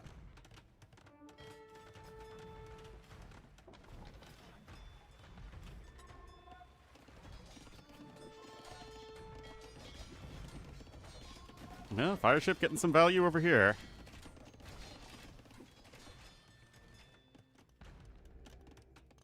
Tower's already taken 3,200 damage. Just needs to get some more of these. Oh, he's pop capped. That's why he's not getting more cannon galleons. And Viper's still getting a little bit. Like, Viper is getting just enough resources everywhere on the freaking map. But now you're running out of resources over here. I mean, the map should be basically not even out of stone. There's still 6,000 stone left, basically.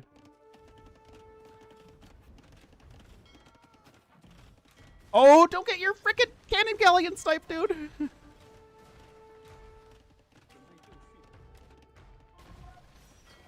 mean, it is very tough for both players. Like, I'm not gonna sit here and pretend that this is easy for either player to try and squeeze out a win here. Oh, man. Those keeps are nuking those ships. It's like we're going full Capital of Greenland level nuking. More fights happening over here on the front.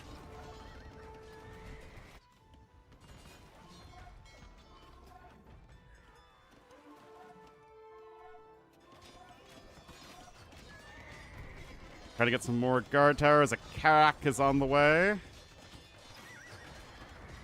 I mean, yeah, look, this is a game that TaToH had what should have been an insurmountable advantage. And he still might win. But Viper with a big, big score lead because he's just refusing to die, refusing to take bad fights. And he just keeps on securing all of this map control that he really, again, had no business ever getting. Because he's just doing such a better job of balancing the land and the water. Just keep taking 8,000 damage. Because he's trickle cannon galleoning. Would have won by now? Yeah, I kind of am getting that vibe. I mean, if TaToH couldn't close out the game when he had a huge lead, if he only has a very slight lead right now, then I'm probably he's not going to be able to, as Viper's late game is still showing its strength. Cannon Galleon's going to go down, and TaToH is just dropping population all over the place. Again, Viper never took bad fights all game. And he took all the map control he needed to when he needed to. I mean, TaToH is also going to be getting out of gold. I guess maybe not right now. But yeah, I think that TaToH just focused too much on trying to push Viper's castles here on the land uphill. I mean, this castle took 18,000 damage and didn't go down. TaToH kept on trying to raid, even though Viper's base was basically impenetrable.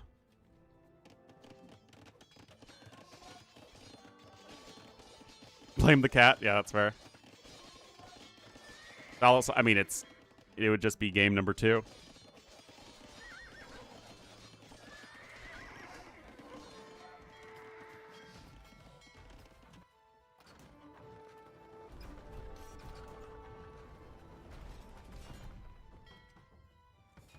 Man. Yeah, I mean, those Lochwans are doing a really good job of sniping the Karaks in the way that cannon galleons wouldn't be able to do.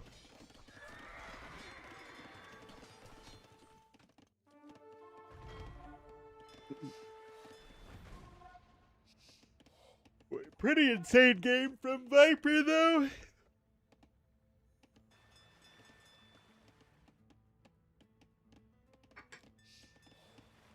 Chip, yeah, they sure are. I mean, in terms of raw building destruction and in terms of being good against ships.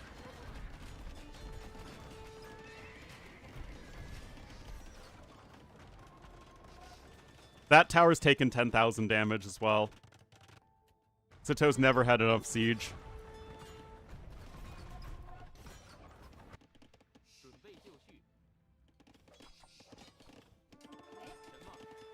And again, like, TaToH had such a huge advantage in, you know, mid-game. But he just could not close it out at all. Was really just trying to jam up into Viper's base and was not able to do that.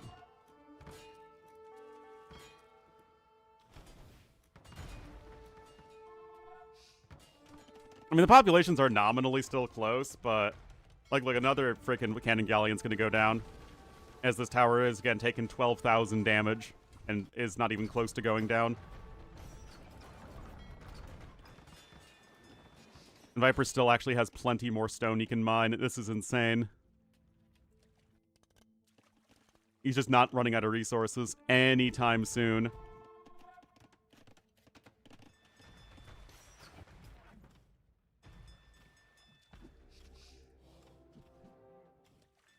I think TaToH feels stuck.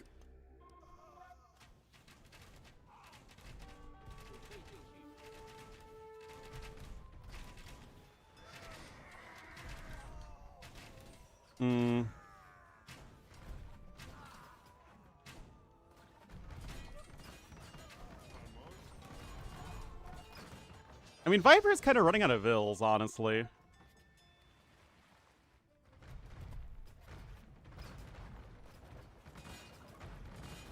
No way Viper runs out of steam first, right?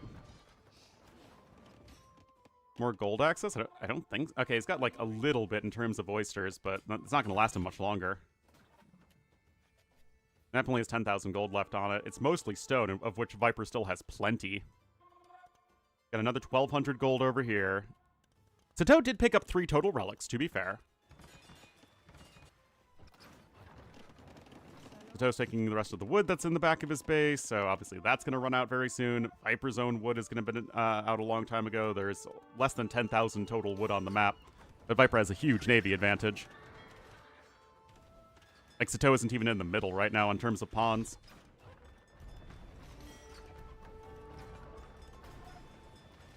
TaToH also doesn't have any stone. Viper does have it, and he's going to gather the extra 1,350 gold over here in terms of oysters. And it's wild to me that Viper has been able to take an advantage here on the water and late game.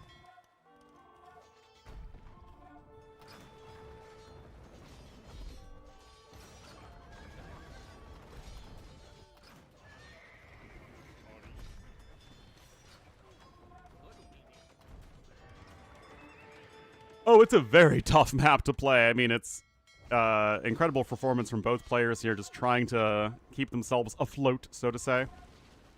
That said, the fire ships are coming in. Viper's going to be able to make some Caracs, though, but how much wood does he realistically have left to spend?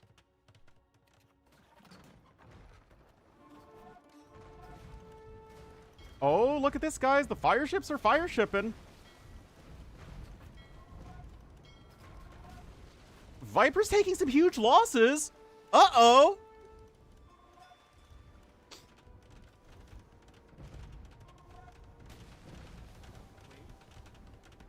I mean, the keep, yeah, that's going to come in.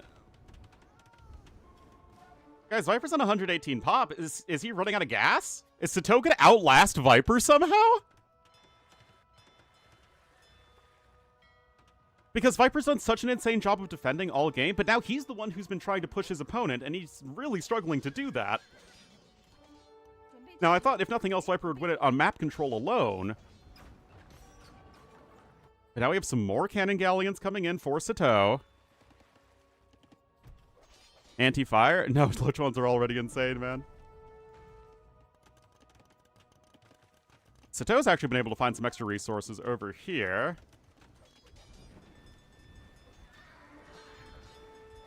Oh, the peasants! Sire, the peasants are revolting! Sire! Did TaToH get sappers? No, he didn't. Lame!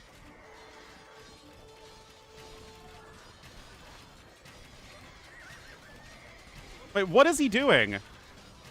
Guys, what on earth is TaToH doing? No! I mean, he probably sees the scorers and think he's dead, but he's not.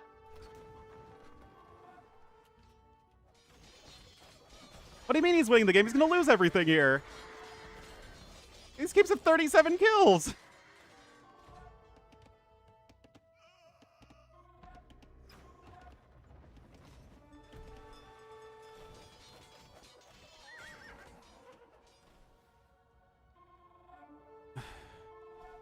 Of course it's fine for... Why wouldn't it be fine for Viper?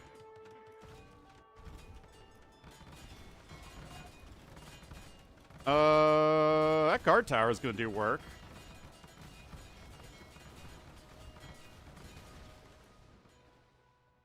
Like, it's crazy to say, guys, but TaToH is not dead. He still has a 50 population advantage.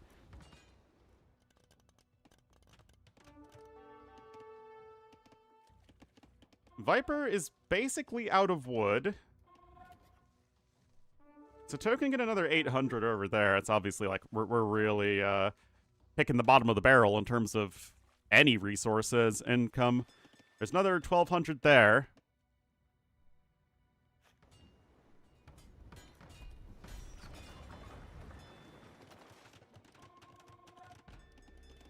Pick Portuguese? Yeah. Were Portuguese even drafted? No, they were banned. TaToH does have the relic advantage. But Viper still probably has a bit more income. Although TaToH can keep on making Hussars, I don't really... Viper's making so many more Lochuans. Well, I mean, TaToH is out of wood. But he has more relics. Well, Viper also has Tunshin, so his military units generate food.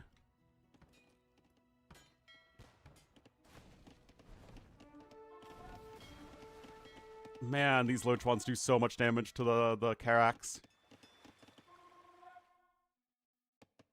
I'm really surprised Viper's never picking up those relics, though. Yeah, basically.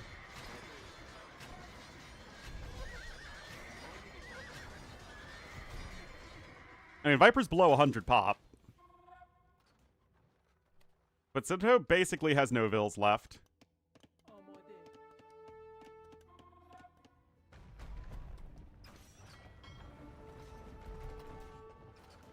I'm not too sure how much the middle pond even matters at the moment. Oh, it's been such a weird game, man.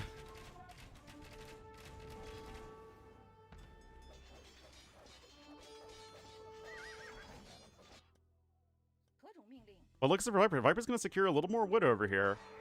It feels like Viper's just been doing so much of a better job paying attention to these outer islands. Still hasn't taken that, has TaToH. Viper could take those oysters. Viper still hasn't taken those relics, though, which is really weird.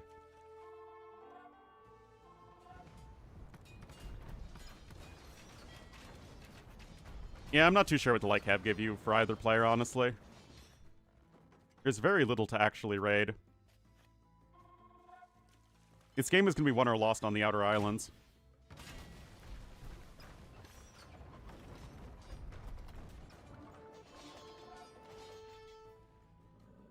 Viper still has more light cab on the way. TaToH has 44 vills on food, though, to be fair.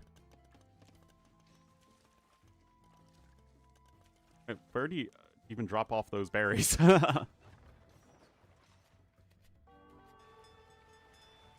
Around... no, it should all have been taken at this point, and it is.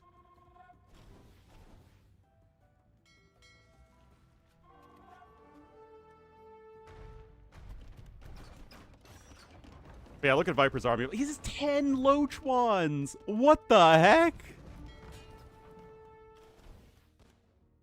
I mean, Viper might just take it for this reason alone.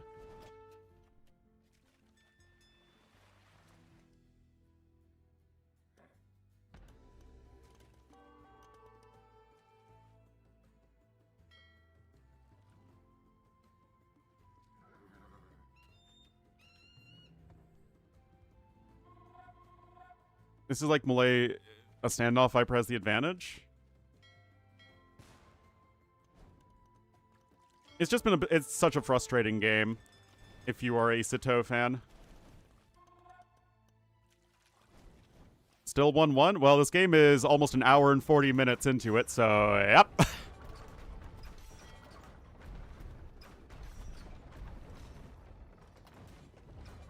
Oh, it's the Carvel hole.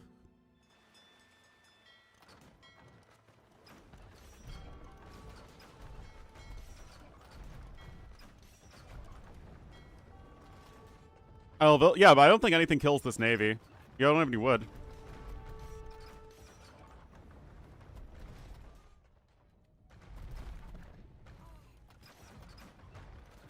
Well, Viper should have been losing this game for the past hour or so, but he just kind of never died and is eventually clawing his way back into this one.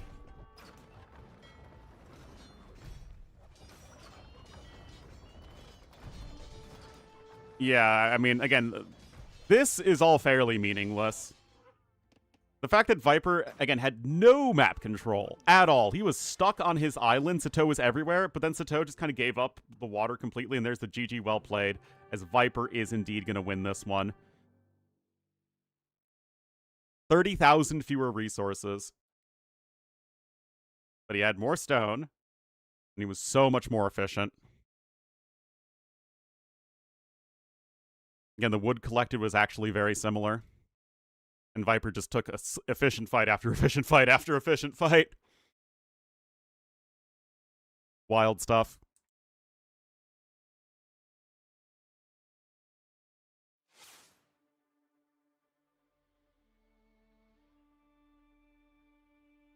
That is a brutal one. And they should have, but they didn't.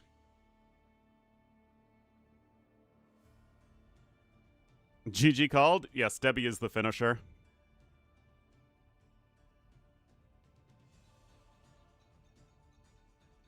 Alright, looks like Migration's gonna be next, guys. TaToH's tournament life is on the line here.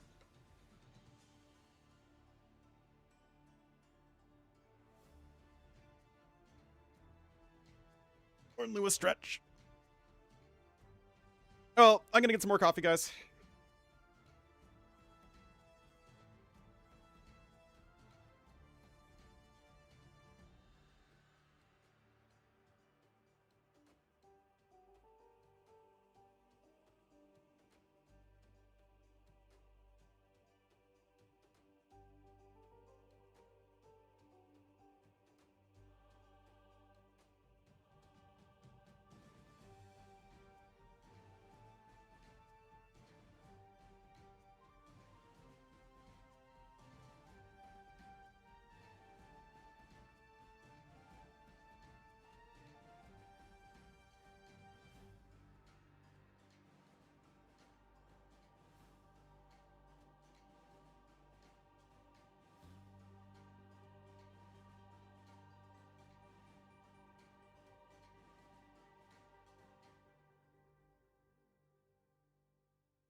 What's up?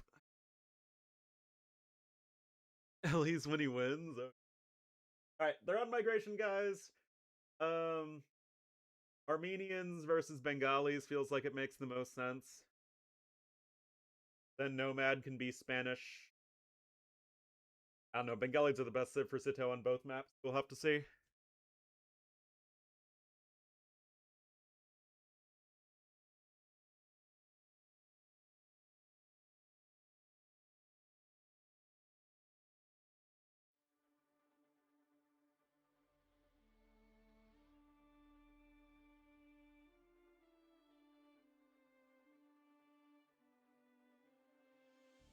It sucks when your chair is missing a wheel. I probably should just get another one. But I'm stingy.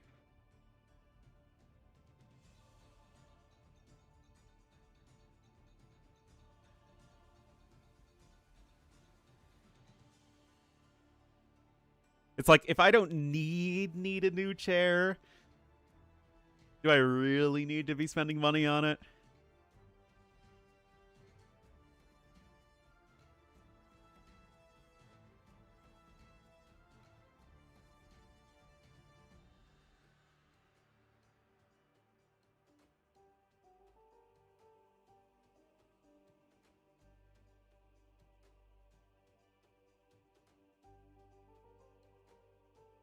Broke off midstream. It would be very tragic. I'd have to go find another chair.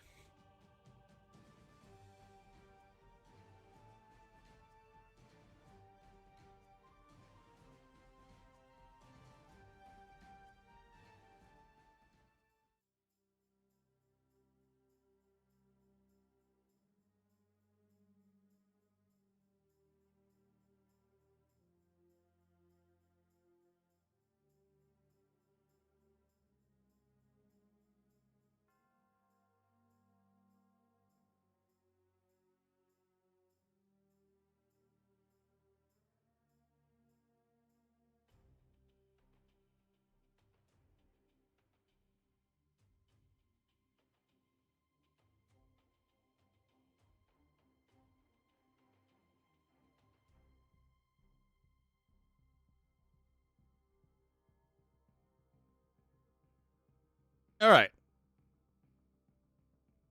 Adam Shaw on the webcam. I mean, at least that'd be a good content for you guys.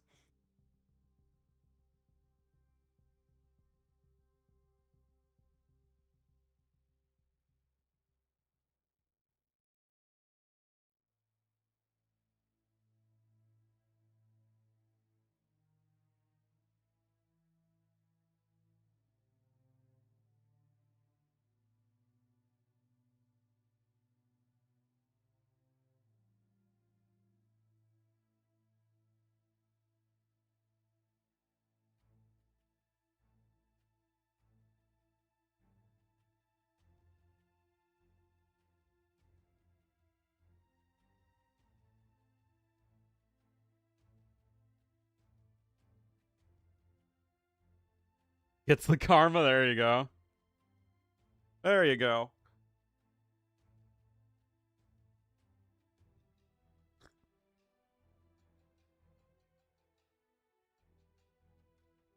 But I've had this lousy IKEA chair for super long. It was like $90 when I got it a long time ago.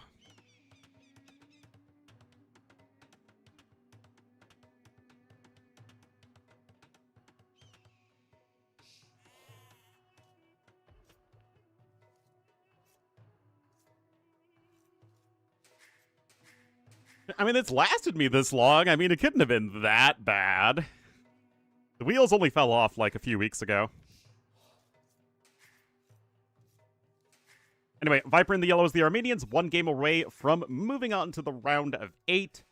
And meanwhile, TaToH, tournament life on the line in the blue as the Bengalis to the west. Feel ultra bad? I mean, it's fine for me. But I don't know, like, what the super nice office chairs are. It's definitely not those gaming chairs that are, like, feel ridiculously overpriced.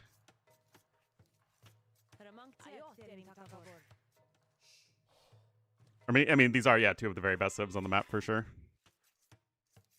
My wheels fell off. Yeah. Need to get more wheels.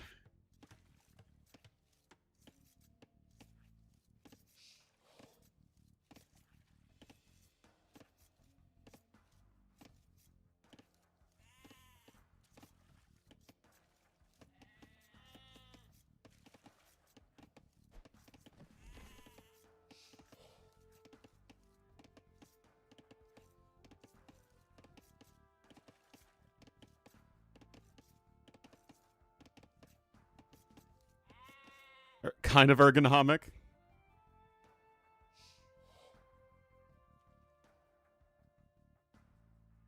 Renberger. No idea. Steel wood from Romania? Yeah, I would have to ask my mom. She knows, I mean, she does furniture sales. Like high-end furniture stuff. She would know far better than I ever would.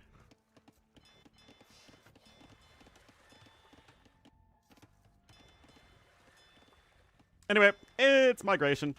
Both going in with a dock here. Are we going to see a fast castle? Are we going to see some feudal age play? Furniture? She gets it at a pretty steep discount, so we definitely have way nicer furniture in our house than we would ever normally be able to afford.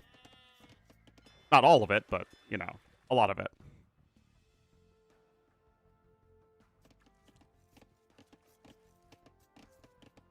Is the stuff? Yeah, like that sort of stuff. I think we had a Herman Miller chair at some point.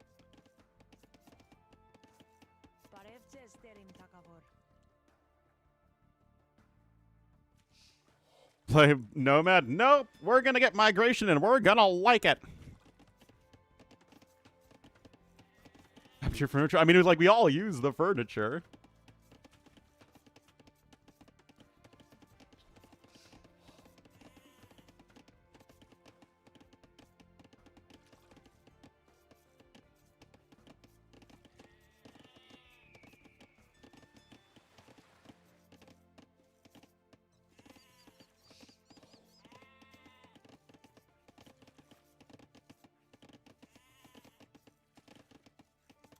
So, nothing too crazy happening so far, of course. I don't really think that is using my IKEA chair. No. My mom uses her iPad on the sofa for the most part.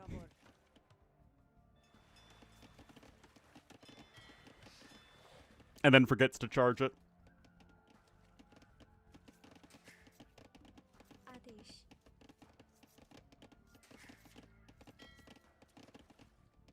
Well, Viper is like half a fishing ship ahead. He did have a nice early build, leveraging the cheaper drop-off site for Armenians.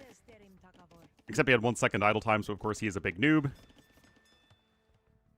Some spicy content. Yeah, I did see that. That was fun.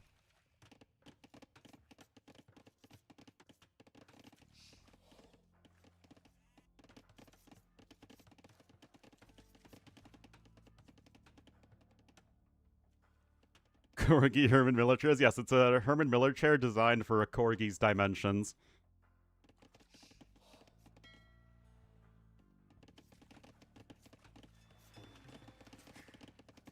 Oh, he was a scamp yesterday. Needed so much attention in the evening.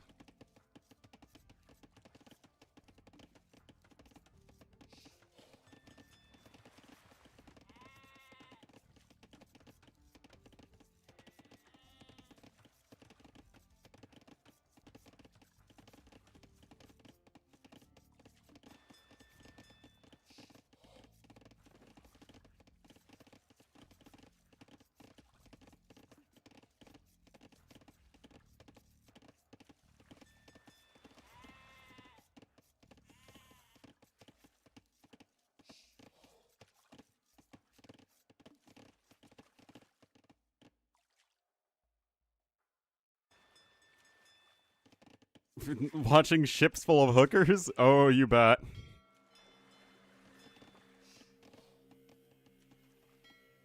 Alright, so Feudal Age on the way here for TaToH at 36 pop, 9 fishing ships, so this is still likely going to be for a fast castle.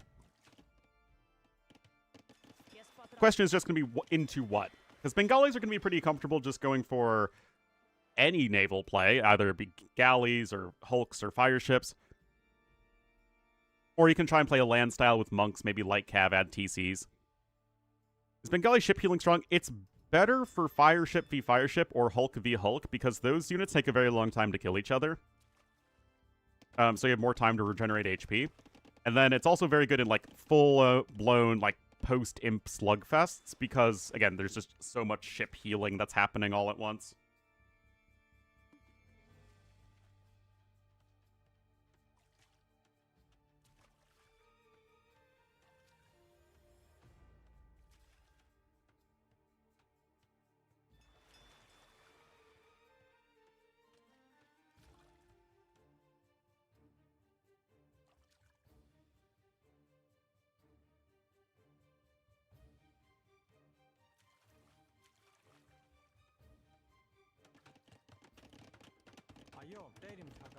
Ayurtedin Dagavor.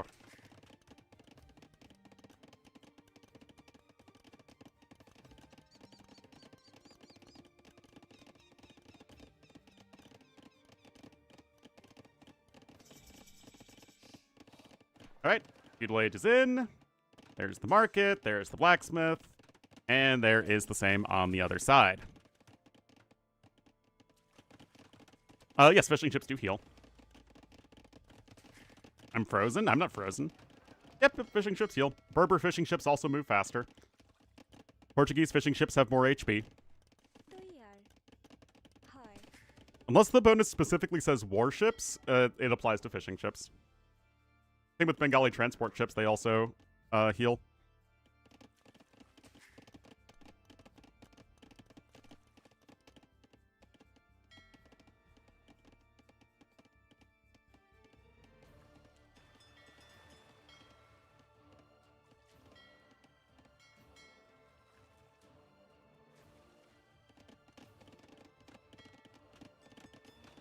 I hope their friendship will heal.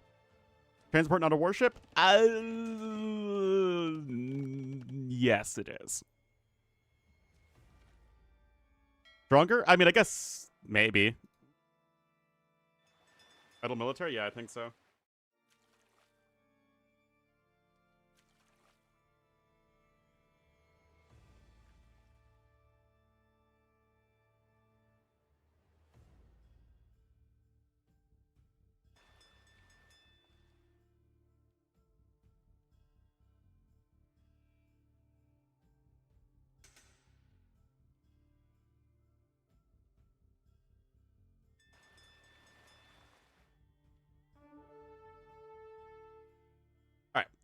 So, as you can see, it is going to be hulks versus galleys. Erase the, that's a good question, Manuel. It's actually pretty simple. It's because fishing ships can now garrison inside docks. So it's much, much, much harder to actually pressure fishing ships. Or the heal? Sure, why not? Whatever your heart desires. Alright, Warhulk and Iron Casting both coming in immediately. But is Viper going to have enough time here?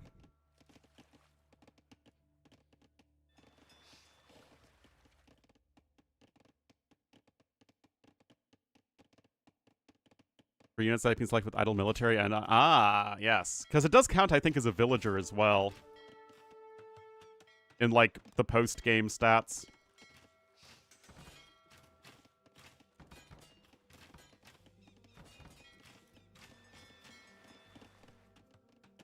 All right, monastery coming in. So that's actually going to be Viper who's playing first for the land. You can see here TaToH not selling any of his stone. It looks like he does want to add an extra TC as soon as he has the resources for it. Viper already out here. He's going to be getting the Warrior Priest. University, too. Got 10 galleys at the moment. There are 4 fire ships and 9 Warhulks for TaToH. And the Clinkers are also going to be getting constructed. Viper first with his extra TC.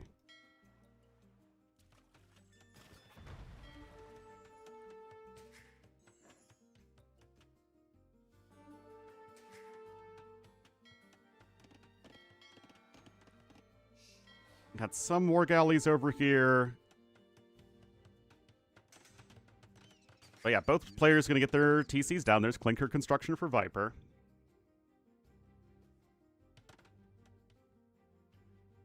And now the fire ships are going to be coming in themselves. Very much appreciated, yes. Alright, second relic for Viper.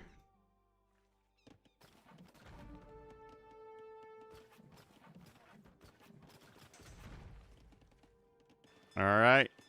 See what Viper can do. He's got a few Hulks here to help out. Is it going to be enough? The Hulks here from Blue do have iron casting. Vipers don't. But yeah, Viper's still doing a just fine job of defending. Only has lost one fishing ship. Most of them are over here to the east. Things are still looking good for Viper. Monastery coming in for TaToH, but obviously slower than that of his opponent. You have Ballistics coming in as well as Wheelbarrow. So Viper definitely getting all the upgrades. He's so far ahead in resources right now. Wow. Kind of surprising. I mean, Armenian Eco is very good.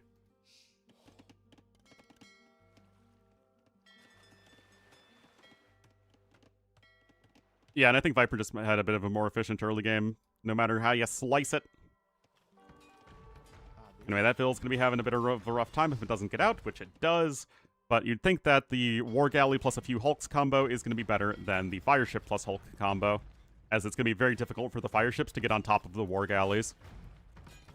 Siphon's coming in, though. TaToH certainly not going to be given up with his tournament life on the line. And his War Hulks, too. Again, iron casting versus not even forging. Huge, huge difference in a Hulk v Hulk fight.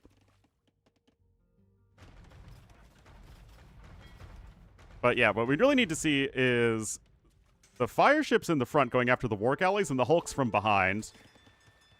And I feel like TaToH's kind of doing the backwards version of that, which is obviously not going to be as successful.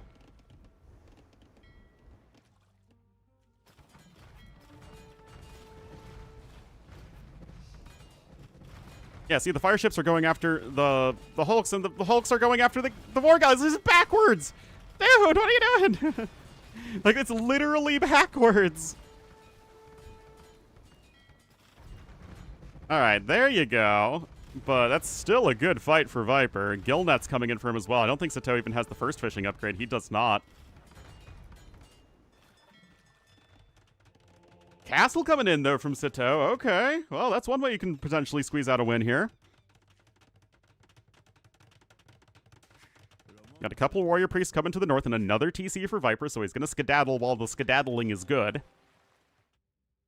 Bunch of warships over here to the west as well. Could go after the fishing ship now of our blue player. And Viper's still doing okay. He's still well ahead in resources despite being behind in villagers. And it's not like the Rotha are going to do a whole lot at this point. 4 relics, though, for Viper could actually be in a bit of a precarious position.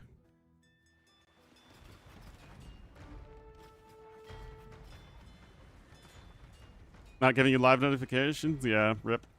Careening coming in as well. Populations are still quite even. But also, it seems like for the next several days, it's going to be 2 sets a day. One starting at 9 a.m. Central. I think whatever that is in GMT, it's like 14 or 15 GMT.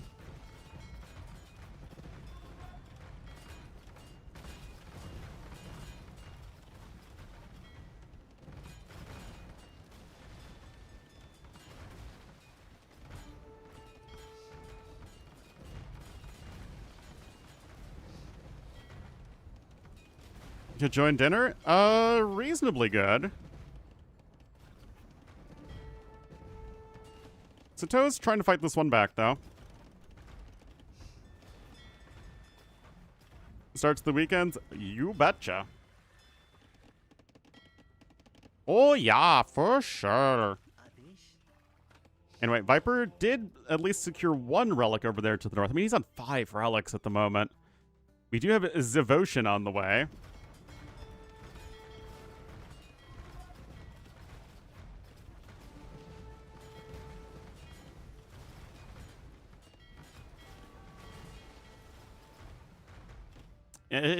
It feels like Viper's still doing everything he needs to. Okay, this is a good castle, though. It could completely cut off Viper's reinforcements here in the middle of the map. Now, I don't think TaToH is aware of Viper's TC over to the west. Actually, he is. Wow. Or he at least knows about the fortified church. Damage? They do with the upgrade siphons. It's a charge attack. It's like a much less powerful version of the Arumi's effect. Like a little bit of blast damage. As far as the charge attacks go, it's actually quite reasonable. Yeah, you can see Viper going to try and keep his relic secure as best he can. Now the docks can come in forward. Viper does have 14 fishing ships, and they are still in a pretty good location.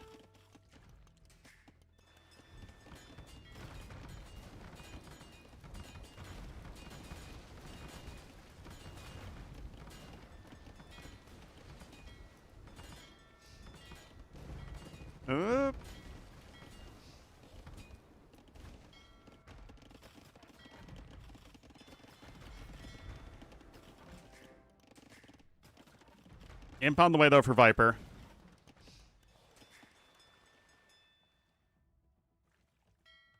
But aren't you also German, Cassus?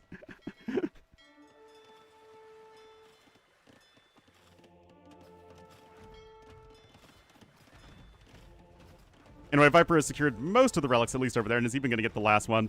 Castle here for Viper. Onion cake? Well, that just sounds weird. I mean, cake is fine. Onions are fine, but onion cake? It is pretty troll.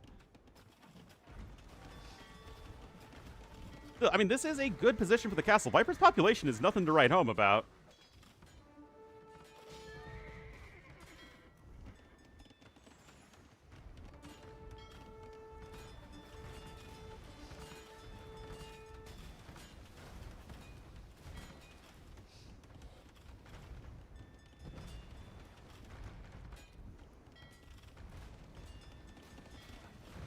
A second villas at the castle, literally double the build speed.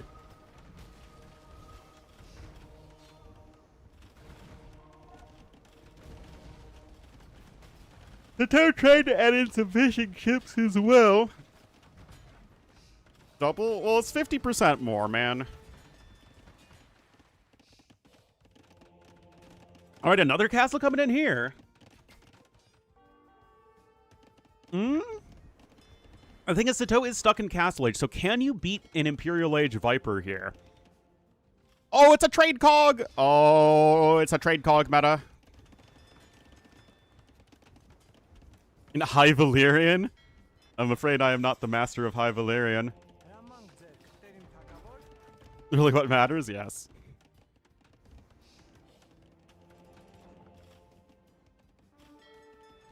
Still a good castle positioning, obviously. Viper does have ballistics. He's adding another TC to the side.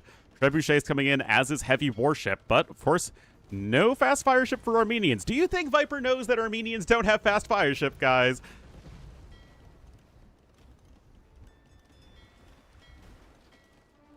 I mean, they've been in the game for quite a while now.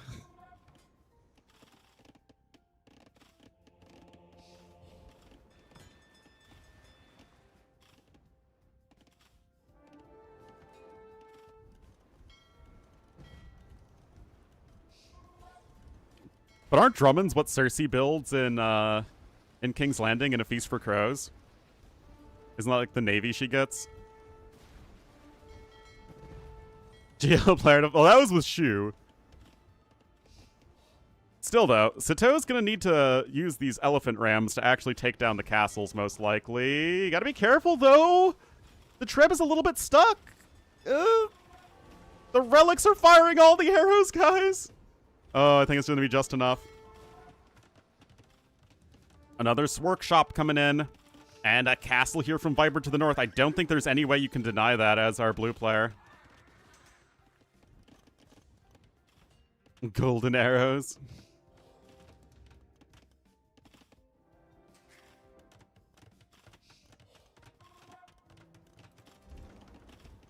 The sacred arrows, yes.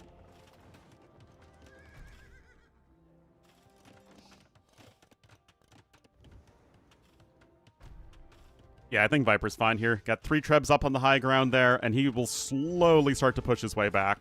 Okay, Karax are in. They're going to be doing just fine.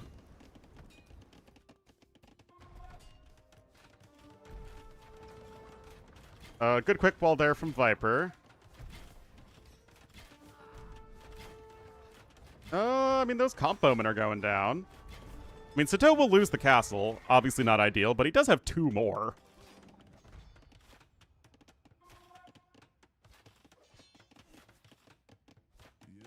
Don't let those composite bowmen keep killing all your units, I guess. Bodkin now coming in. Bloodlines as well. TC is going to go down. Viper is making a trebuchet here to the north. TaToH still has 23 fishing ships working, though, and... Oh, the Trebs escape! Oh, the full naval tech tree? Yeah, that's true. Wait, what are the trebuchets doing over here? Oh, wait, they can siege from this angle. Yes, very, very, very nicely done here from Viper.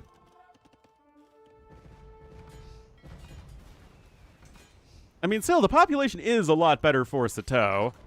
And this castle's going to go down. No real way to save that one, I think. And you can even take down the fortified church as well. But how do you deal with all those trebuchets?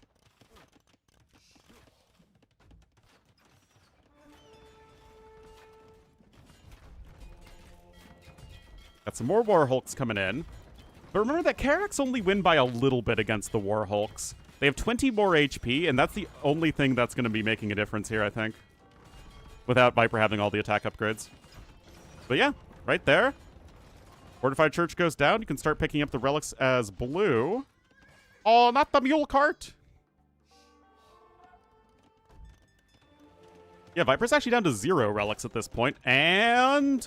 oh, nice save there from Viper, but it's still TaToH with a 50% population advantage. He is not done yet. Not yet. There is a Drummond up here, drumming up some business.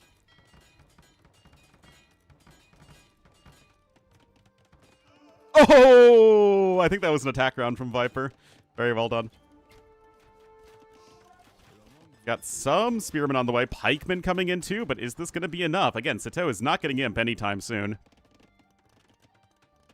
And Viper still is ahead in resources somehow? What? That's wild.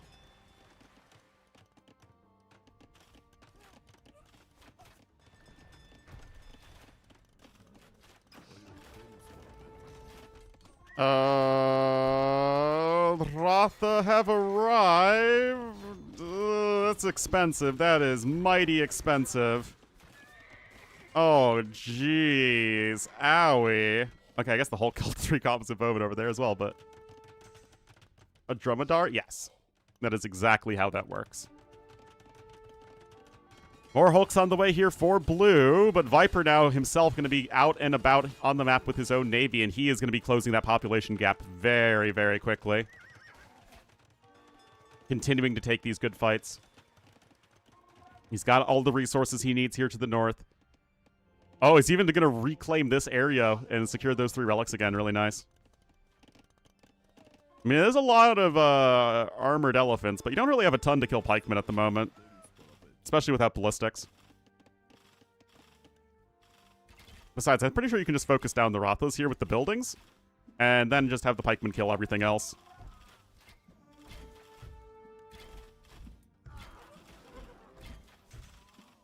Pretty sure that's what's happening.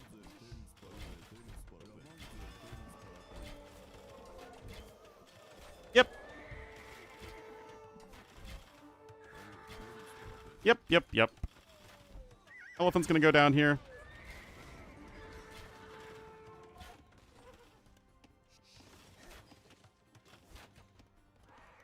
Big win there for Viper.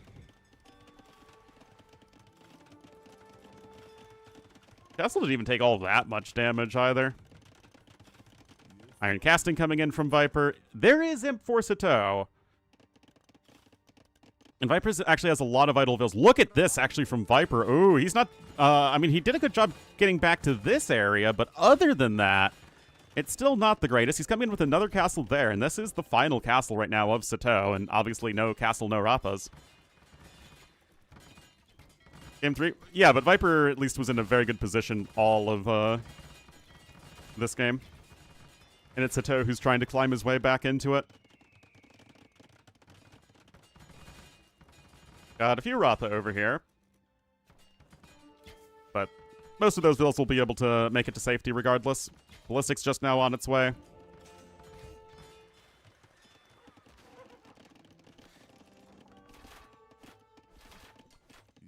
Viper, more pikemen, more composite bowmen.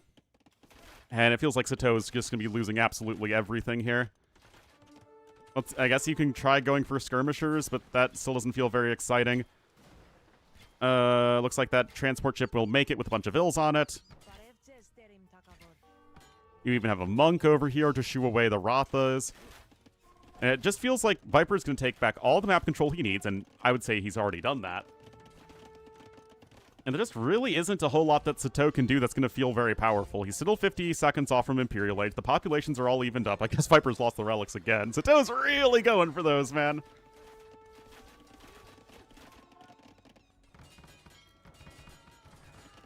At least this has been a compelling series, except for the Water Nomad game. Oh, we didn't have immersion. What are we going to do without immersion in the map pool, though? It's the last series I'm going to cast today. No real point in trying to continue casting if I have to go up against Dave.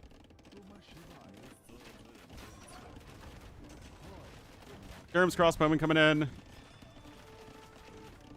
Castle coming forward here from Viper. Heavy warships. 4 more Vills, Nip. 4 more Vills.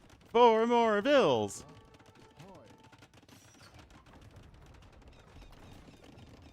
Or something. Siege elephant. Whoa.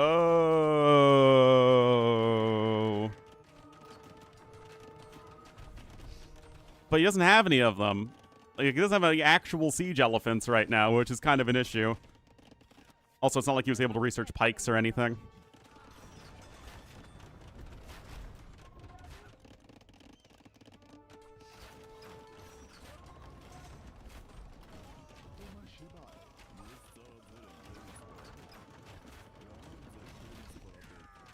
Chemistry 2, I guess. If that helps. Well, I appreciate it, IR Zeno. I truly, truly do.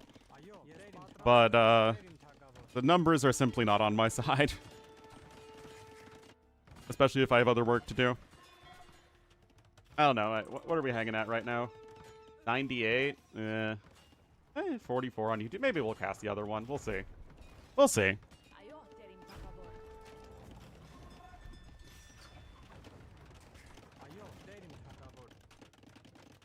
I guess I have plenty of time today if I want to also work on other stuff. Wait, fish traps have 1/1 armor now? What? And 10 building armor? Wait, when did they make fish traps tanky?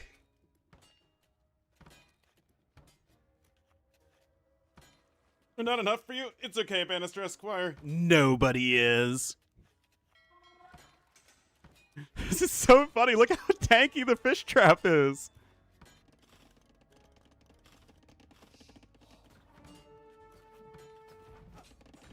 Fish trap masonry? Oh, wait. Oh, Viper has masonry. Oh, right. So that is affecting the fish traps. Never mind, never mind. It's actually just masonry.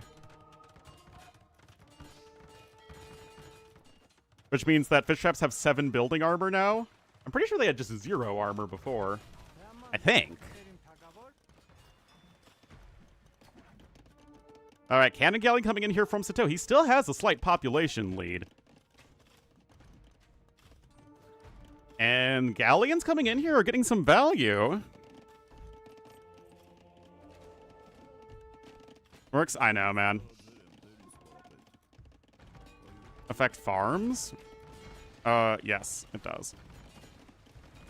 Yep, Viper switching into some swordsmen. It's going to be very good against Bengalis in general, who don't really have the best anti-swordsman options. As Viper... Oh, he escapes with the relic there. That's cute. I think you misspelled ferrets, Genoese crossbowman.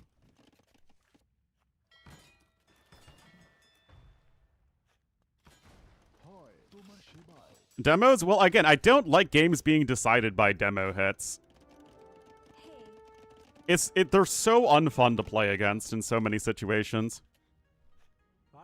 But I do think that they were over-nerfed. They still need to have a role. It's important to come back have those comeback tools on the water, as it's very difficult to avoid taking bad naval fights if your opponent has a faster ship than you. Anyway, Viper's getting all the time he needs to make a proper tech switch. He also has more map control thanks to this castle in the middle. Still looking good. And now Cannon Galleon's here on the outside. Oh, now you focus on the outside, TaToH. Now you do.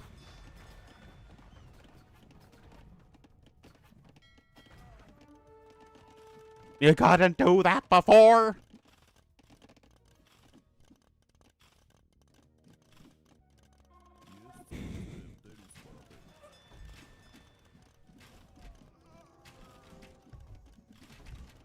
I mean, okay, they're the champions. They're almost fully upgraded. They just need plate mail armor to be in a moment. I don't think they can save the castle, though. It'll be close at the very least. Again, these are siege elephants. Maybe they are fine.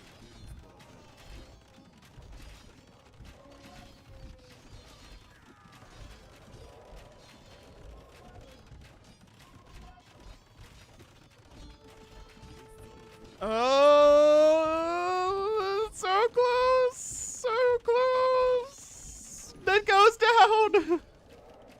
And Viper loses most of his units, and now the Ellie Archer switch is incoming. No way. Oh my god, that was so close. Wow. I mean, a lot of siege elephants died there. But TaToH is trying to claw his way back into this one.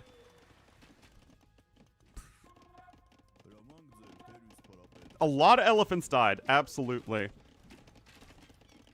You still don't even have a castle at the moment. I guess you can get another one, but you're going to need pikes. You're going to need the ability to make trebuchets, obviously conscription.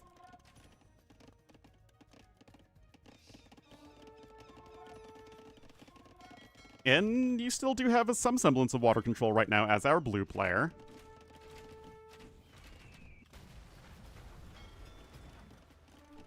Dinner will have to be postponed, indeed. I mean, still, that's a lot of ferrets. There's Elite Ellie Archer coming in, though, but still, missing pikes. Missing, I guess the last armor upgrade. I don't know how much of a difference that's going to make here.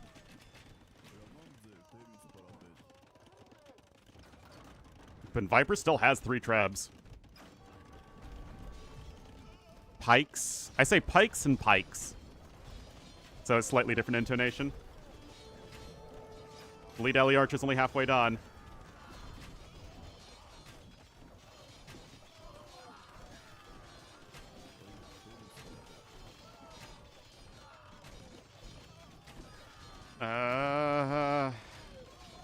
Maybe the ferrets are too much, guys.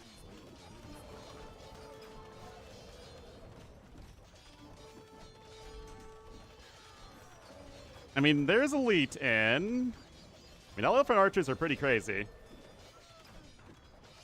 Yeah, now it's completely flipping on its head. Oh my goodness. And the castle's a doubt castle too. 99 points extreme. Holy doubt castle. That's such a dowdy of doubt castles, man.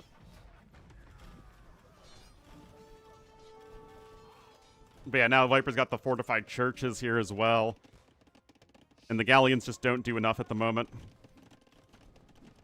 Like, how is TaToH going to be able to hold the line here? I just don't think he can. Not against the extremely cheap and efficient units from Viper.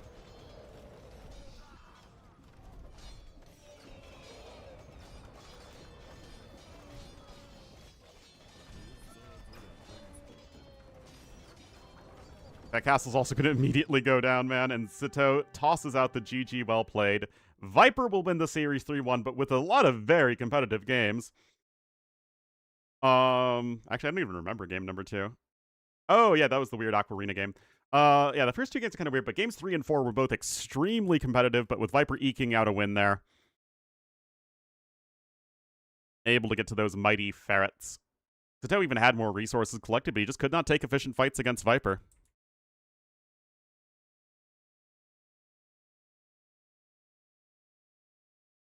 Well done.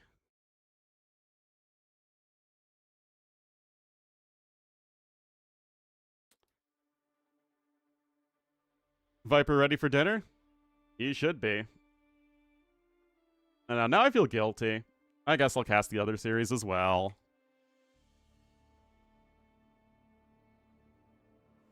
What's the other one? TaToH versus Lucho.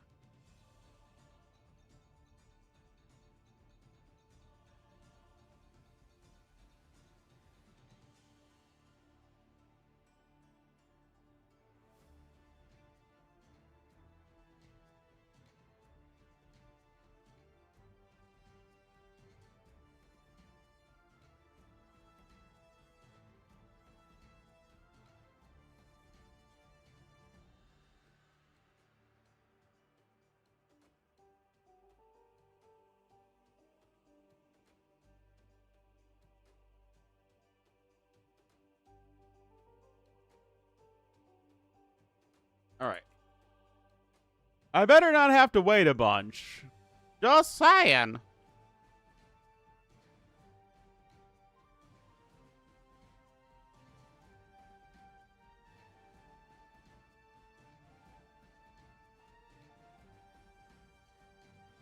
Yeah, I think YouTube has fewer ads than Twitch does.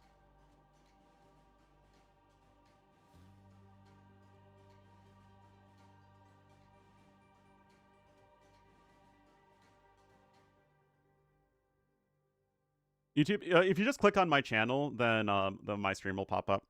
It'll be like, say, Ornlu is live or something. And then you just click on it.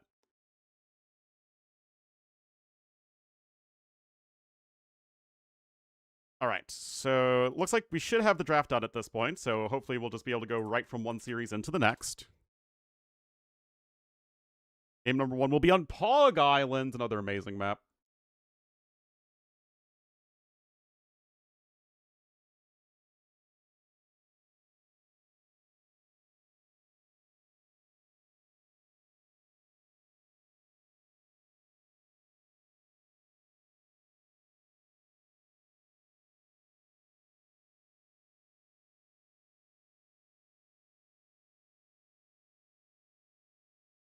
Why are champions called ferrets? Because they're cooler than any other ermine? I think that's the family that has all those animals in it. Although, if I know my Redwall books, and I'd like to say I do, ferrets, weasels, and stoats are all pretty bad. Whereas badgers and otters are very good.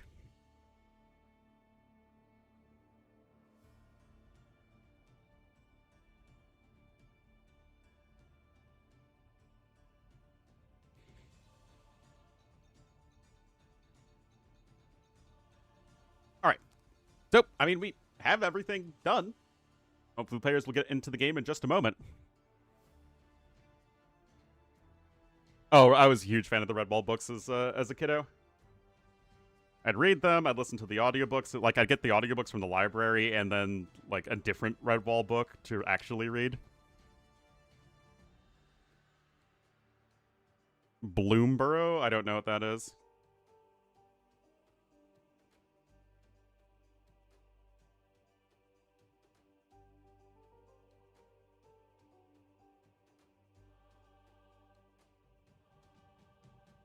I mean, we got the drafts. Any crazy civs? Celts are a bit of an odd pick. Byzantine. We haven't seen much of Byzantines.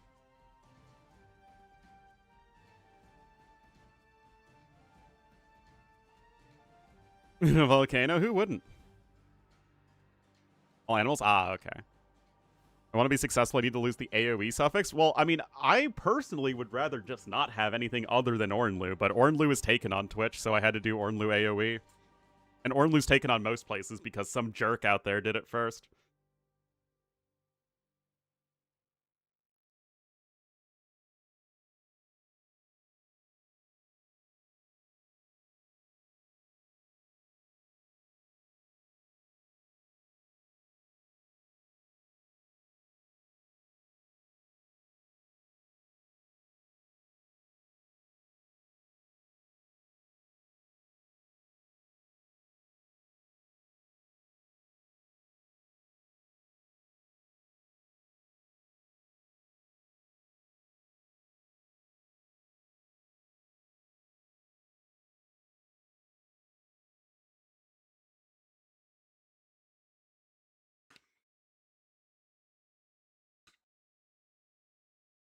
Famous Ornlu TV? What difference would that make? Besides, Ornlu TV feels so pretentious.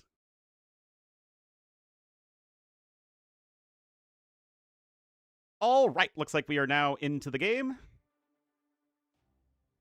We'll be on Pog Islands. Misclick? I don't need to do crap like that, man.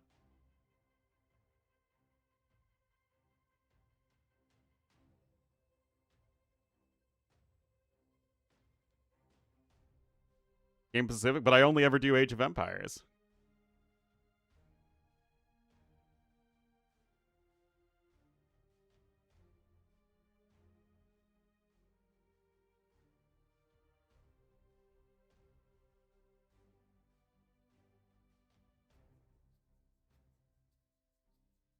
Jordan TV? I don't know about that.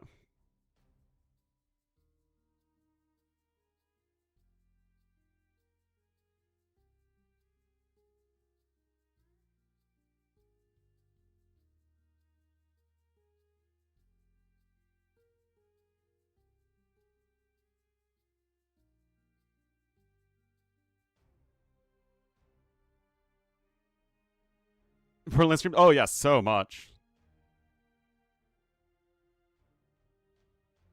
One day, but like, I'm not a regular streamer.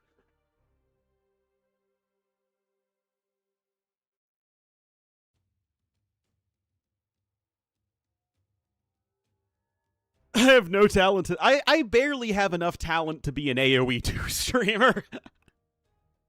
Like, that's just like the bare minimum. And this is the game I've spent my whole life playing.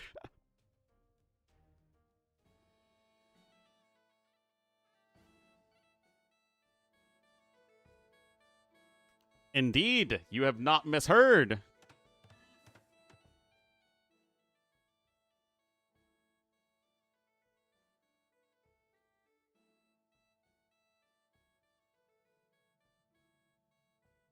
But like, it doesn't work.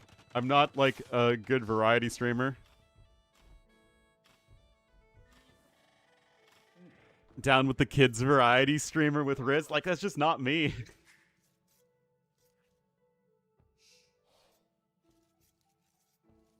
Like, I don't think there's any AoE streamer that would even be very successful as a variety streamer at all. Make it? You know, I do need to actually make a day-to-day living, though.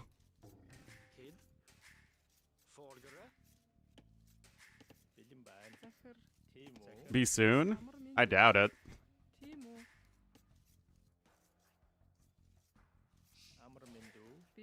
I mean, he's not... I don't think Harris had any success doing anything other than AoE 2.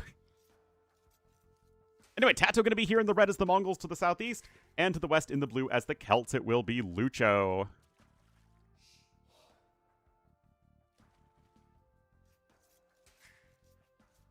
So, pretty wallable actually here for Lucho. Like, he can really get himself safe in the corner. Jade? No, I just don't think that any AoE 2 streamer has, like, the personality to be, like, one of those big variety streamers. And I think we all love AoE 2 way too much.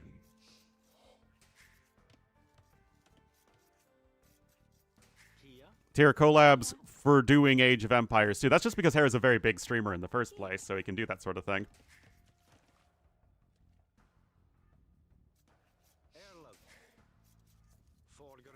In Pokemon numbers? That's true.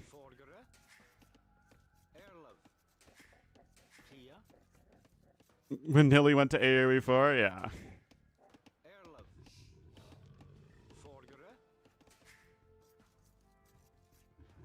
I guess Dave does play Pokemon, although obviously his numbers aren't going to be anywhere near what they are when he plays does AoE 2 content. Not that I think he really cares. I mean, he still gets decent enough numbers.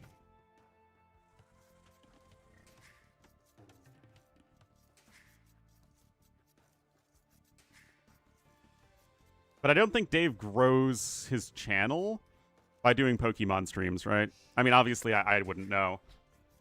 But my guess is that, you have Dave's, the Dave hardcore audience that enjoys watching Dave's content no matter what, just like, I do. For some reason. But I don't necessarily think he really grows his stream that way. But again, I don't know. Kid. Anyway, dock here for Lucho, dock out for TaToH. He already has a fishing ship out. Anything other than AoE2? And I just don't think there's a ton of interest in doing that. Kia. Like, we play AoE2 because we like AoE2 so much more than other games. Emo. And I feel like that's true for literally every, major AoE streamer. TaToH with a little bit of idle time, but he has clicked up. And he, of course, will be faster, but not that much faster than Lucho. Kid.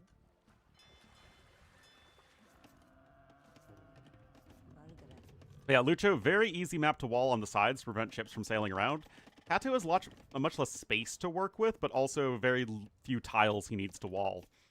Amramendu. Indeed, it is the Celts.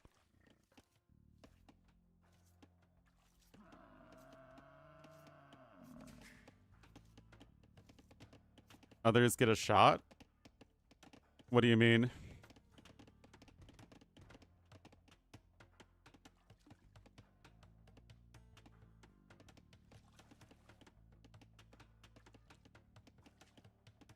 No, that's what I'm saying, Lenin A. Forgere.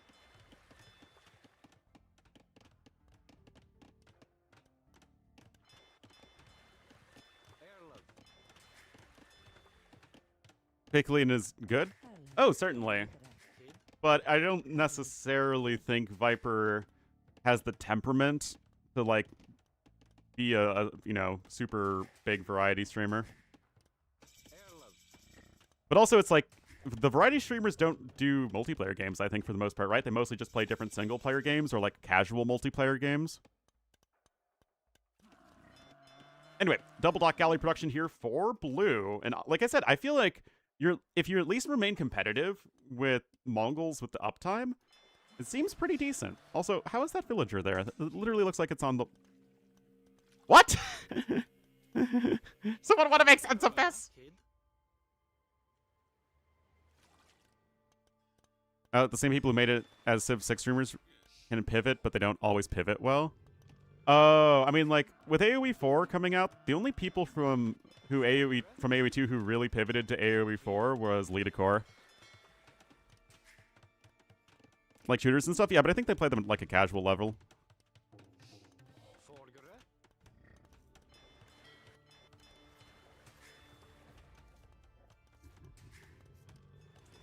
AWOL now? Yeah, I have no idea. I haven't heard from him in a while.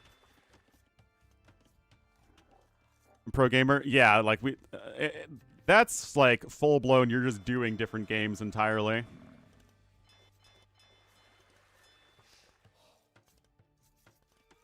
Play one game? That's the case.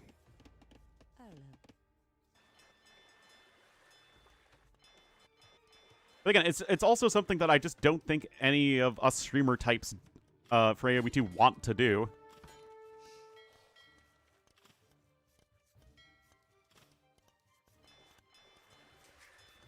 Yeah, like I said, though, I think that this is actually fine for Lucho. Now, TaToH is still ahead in resources. And I mean, Blue only has one fishing ship, which is obviously a bit of a bummer. He's also a bit behind in the villager idle time, but like, you're Celts, right? You should be able to catch up in resources here.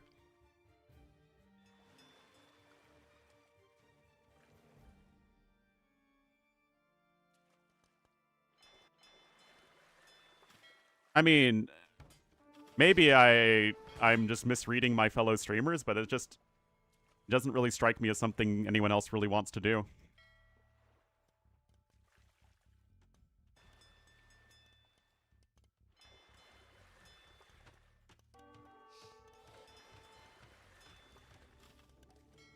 Nor is any... We never also had, all kinds of random games once you've beaten it. Yeah, that's generally what I would consider as like a variety streamer. Like, people who were there for the players, or the streamers, rather, personality, or chat interaction or whatever, and not necessarily whatever game they're playing. Moonfall? I think Moonfall just moved on to other things in life. They're no longer top players? I don't think anyone has a long-term plan.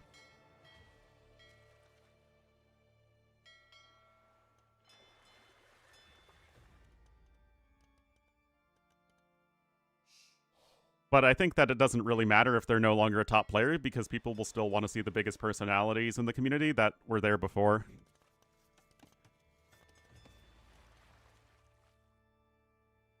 This Hulk Rush?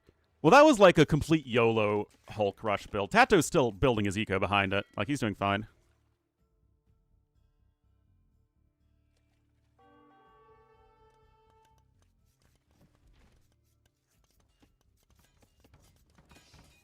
Analysts or coaches? Well, there aren't really jobs for that. Army Cup? That's also very true. And you're going to have Fletching in for the galleys in just a second. So it feels like Lucho's doing fine, honestly. Mongols? Because Mongols are up super fast, and it's a, you know, very aggressive rush-focused map. Oh, this could be a beautiful flank, though, from TaToH. But yeah, also, nobody has ever come into AoE 2 that started out with a completely different game.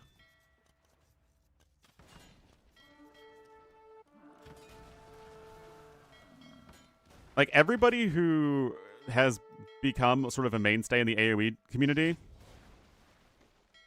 like, literally started as Age of Empires 2, specifically.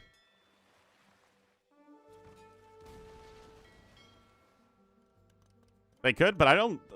I mean, I'm sure the people could. But it would have to be somebody who's, like, a big personality, right? Because nobody's just jumping into the game and becoming a top player.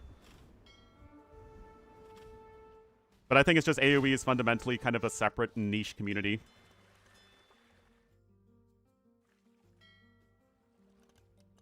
Anyway, Lucho did lose his one fishing ship, and TaToH has 2 of them, so, like, that's nice for him. Yeah, AoE 4 pulled in some StarCraft people, some Warcraft people, some Age of Empires 3 and Age of Mythology people. Which is kind of interesting, but what it didn't do is pull in many AoE 2 people for very long.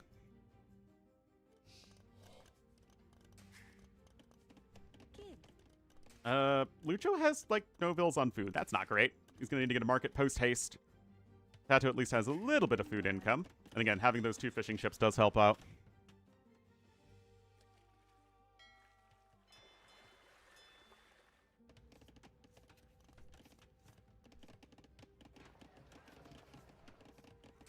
Should have paid T90? I mean, T90 wouldn't have wanted to do it unless he got paid an FU amount of money, right? Microsoft's not going to do that.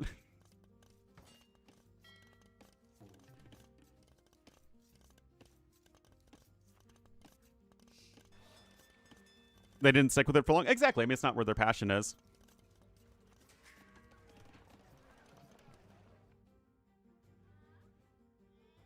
Could snipe those units there. I mean, like I said, Lucho's doing just fine here. He's taking some good fights. He got his galley numbers going. Wasn't really bothering with the Hulks.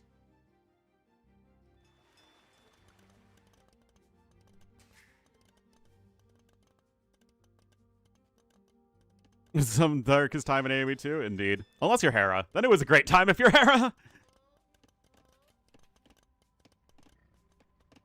Yeah, I mean, I think that you can still use Mongols very successfully on this map, but I just am not entirely sold on rushing out the Hulks.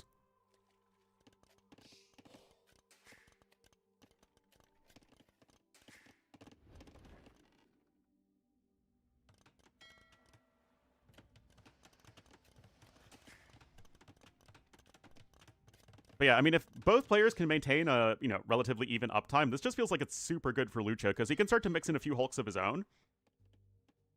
TaToH will be up faster, though. Well done for him. But yeah, you have to be careful. You don't want to get surrounded by TaToH's navy. TaToH's got a few fire ships over there to the west, but they're not going to do a whole lot.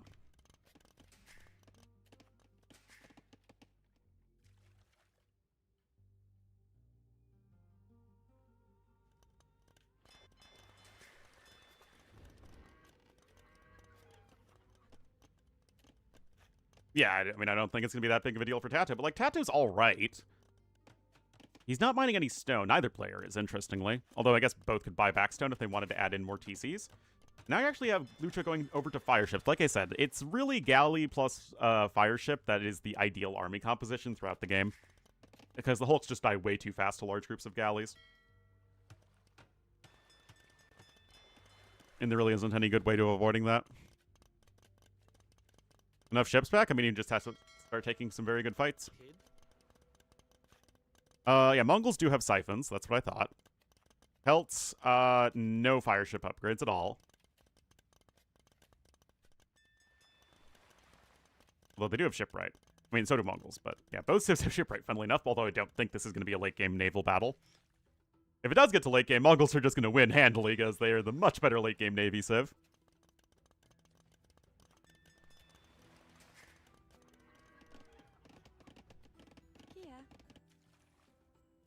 So, I mean, who's the good guy in gaming right now? What large gaming company is doing right by everybody?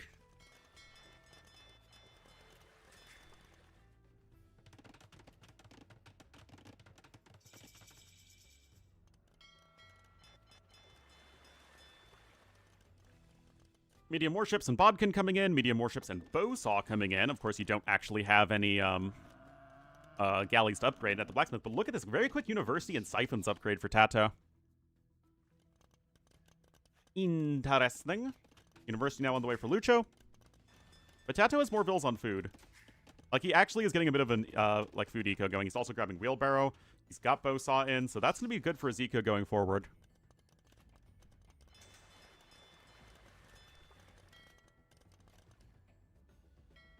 Oh, it's the clinkers!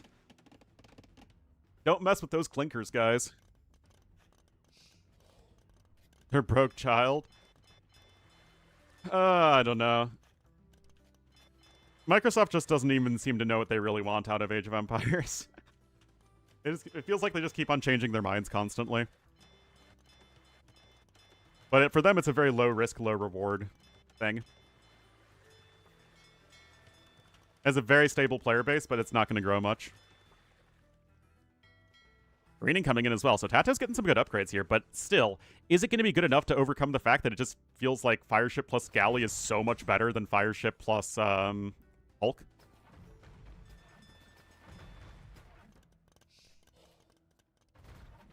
Still, the ship numbers are fairly comparable, so let's see. TaToH going to try and go with the old Flankadoodle. And Siphons is in, but is it going to be enough, guys?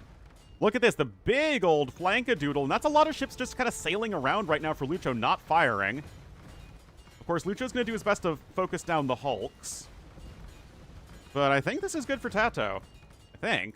I mean, like, if this isn't good for TaToH, then nothing is. Like, that is literally the best possible start to the fight he could ask for.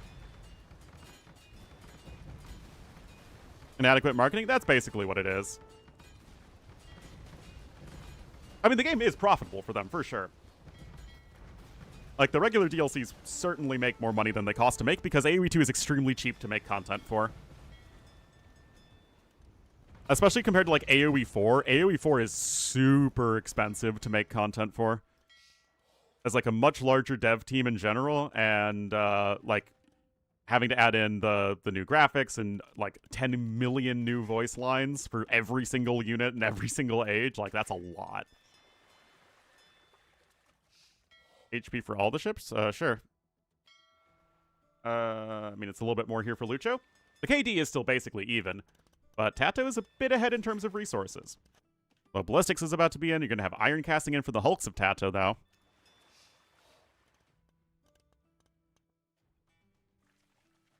Over. Well, you had typed that faster. 1337. Well, that's pretty elite. Got a lot of lumberjacks over there, but TaToH is a bit more spread out. He's got 4 different lumber camps. Like I said, Celts do not get siphons.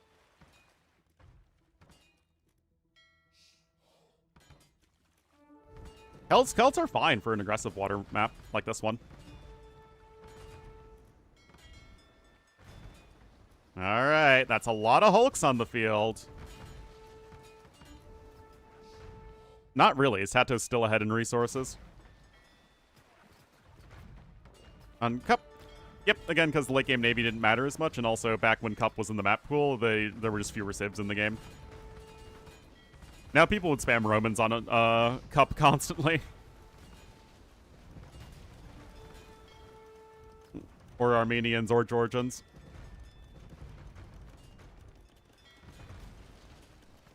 Punch his other ships. Punch him! Anyway, now TaToH's dominating. So is this evidence that you can make Hulk plus Fireship work versus War Galley plus Fireship, or is this just TaToH is better than Lucho? I'm not entirely sure, but it is interesting that it was able to make that work.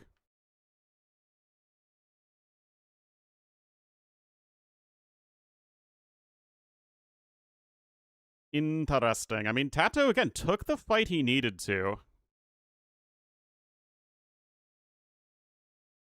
But TaToH also was ahead in resources and was for most of the game, just with a more efficient economy. I mean, yes, TaToH is better than Lucho in general, but again, that isn't really a composition that we see be successful very often, so I think from that perspective alone, it's interesting. Also, this is what happens when I try and cast another set. I lose like half my viewers, man.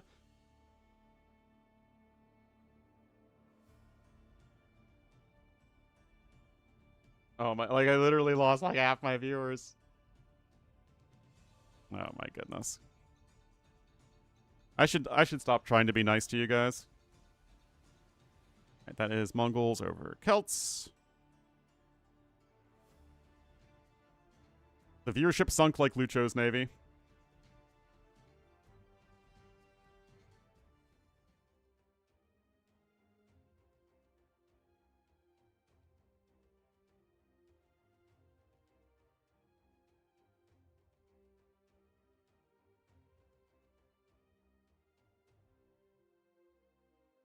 Viper, I guess.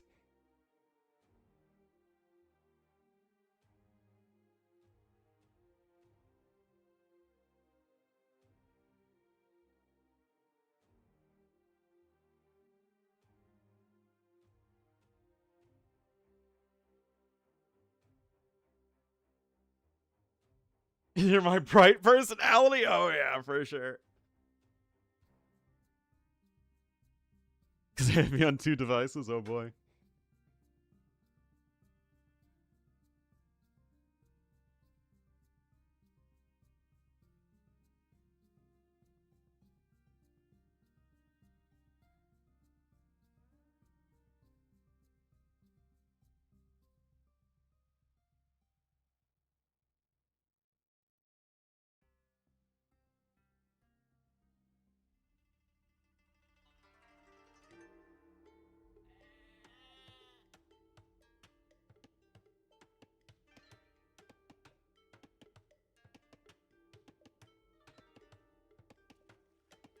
In your pants? Oh boy! Alright guys, here we are. Game number 2! It will be here on Komir. TaToH going to be in the red as the Armenians to the northeast, and Lucho in the blue as the Japanese to the southwest. I will be right back.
What's up?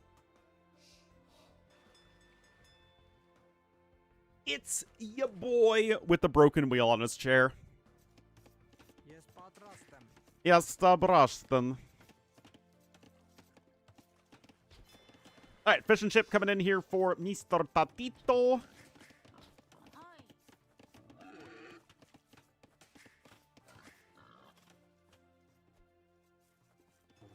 Ayo, Your cat out now. Rip. Ripperino.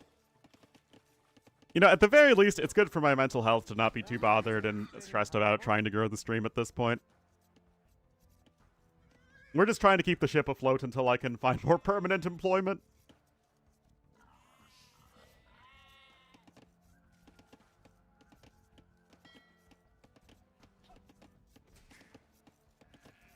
Because that felt like running into a brick wall over and over and over again.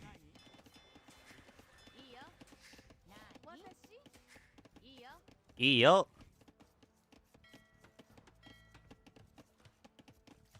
So, nothing too crazy so far. I mean, I don't plan on stopping streaming completely, but I'll probably have to, like, just stream on weekends. Or stream in the evenings US time. I mean, I like doing this too much to stop it entirely.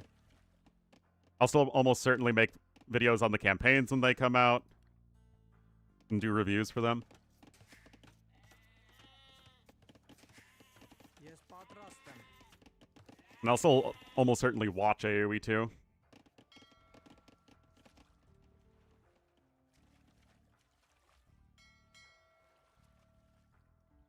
No, not going away completely.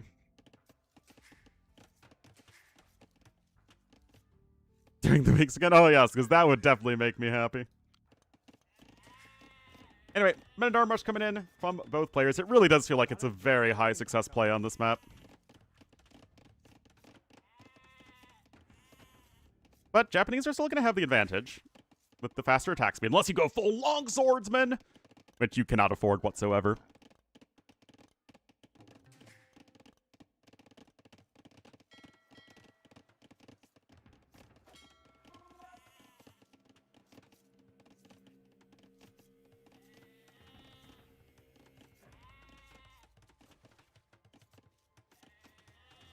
Well, third militia is going to be out for both. We already have these walls coming in here from Lucho. In my head, oh, that is a classic for sure. For sure. The top two civs? Yeah, I certainly wouldn't argue against that. But Arms is coming in. Lucho is again up slightly faster, went up 1 bill sooner. But I don't know if he'll be able to force an engagement before TaToH gets his own Men-at-Arms upgrade. And even if you win the fight a little bit as Lucho, thanks to Japanese, I don't know if it's going to be enough to actually threaten these villagers. I feel like that's kind of the issue you're going to run into.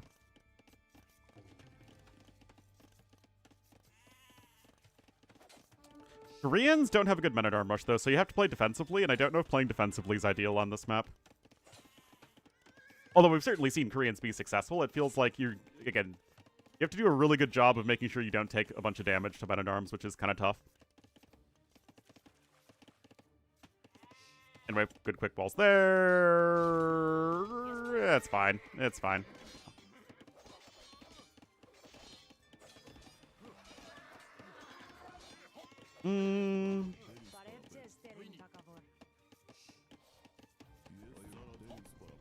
Yeah, I mean, that's what I was saying. Like, even if there's a chance you win the fight slightly, which he's not going to, I think.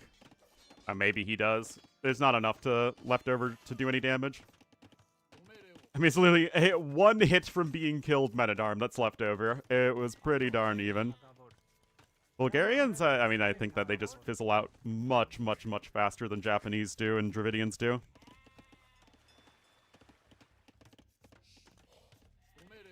I mean, yeah, this is literally the most even trade possible of an armies exclusively of melee units. Anyway, that talk's being denied for the short run, so that's a nice little play from TaToH. And he does have 3 hulks to 1, actually. That's quite a hulking advantage.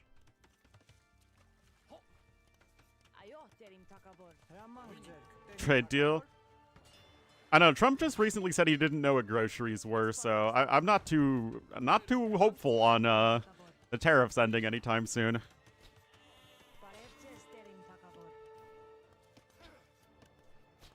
Oh, they certainly are better. Again, getting the quick foraging for your Hulks and Men at Arms is nice, but it's just like, why pick them when you can pick some other civs?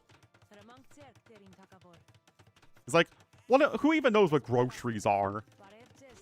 Like, again, this is somebody who's never actually gone grocery shopping in his life.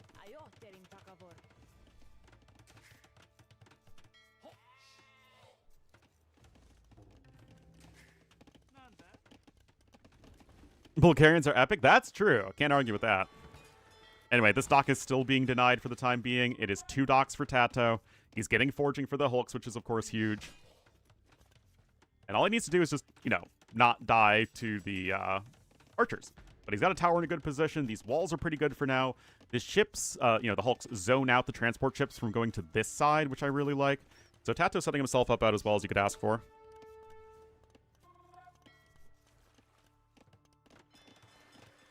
There is a 3rd dock actually coming up here to the south. It is 7 to 6 fishing ships, and they are Japanese fishing ships for Lucho, and he is slightly ahead in resources. So he is trying to come back one. Affordability wasn't a word until... Did you say that too? Oh my god. Yes, patrastem. Ayo, terim takavor.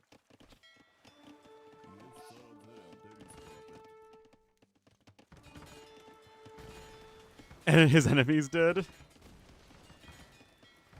Remember, guys, it's forging versus no forging, so huge, huge, huge advantage here for the Hulks of TaToH.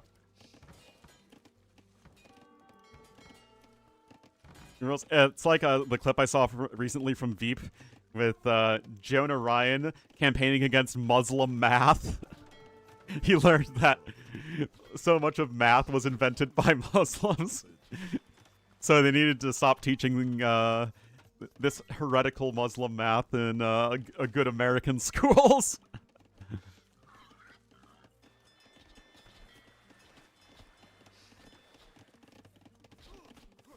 Oh, Lufafa Cross, that's a bit odd. Make Roman numerals great again? Absolutely. Alright, foraging is on the way. TaToH's on the way up to Castle Edge, guys. This is looking mighty over. Lucho's not even going to be getting there this millennium, and TaToH can immediately go for the fortified churches on the other side, I think. Unless there's like a way he's not safely going to get the villagers over, I don't know.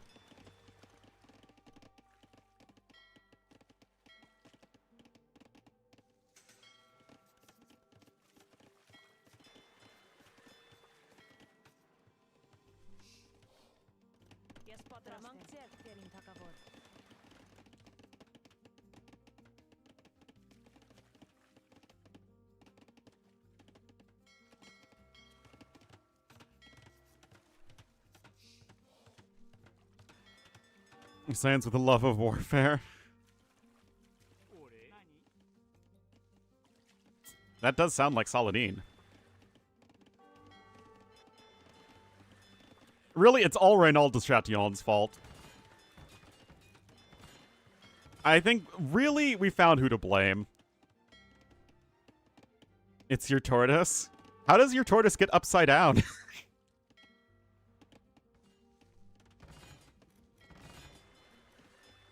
Anyway, TaToH gonna come over with a bunch of vills, actually. It's kind of a lot.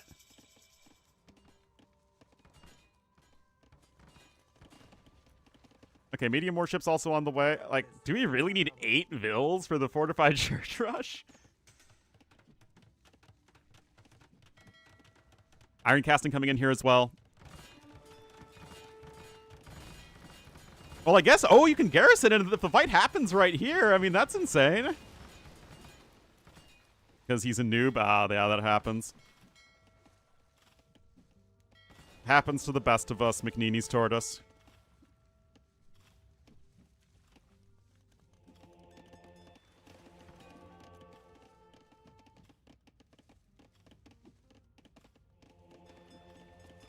Oh, another fortified church is coming on in. The Hulk numbers are actually slightly better right now for blue, but with War Hulk in, giving you that extra HP, and with Iron Casting now in, I feel like it's still going to just be too advantageous for TaToH. Unless you can just, again, keep on avoiding those fights, but this is still really tricky.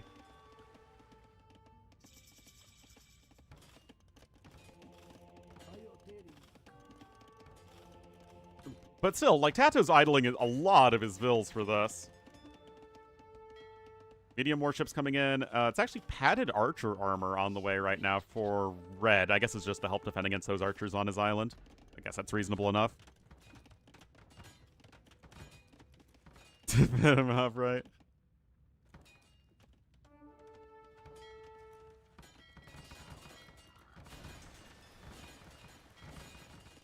No.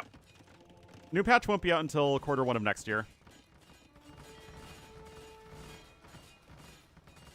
I don't know if there's going to be even a new patch this year. Because I think that Forgotten Empires usually takes off for the year by like mid-December.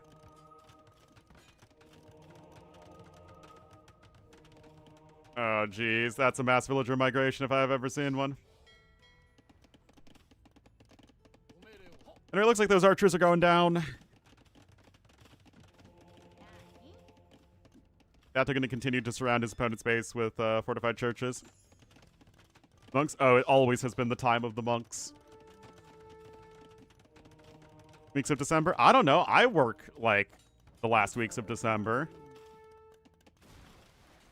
Ooh, that could have been a complete disaster. Now it's only, like, mostly a disaster.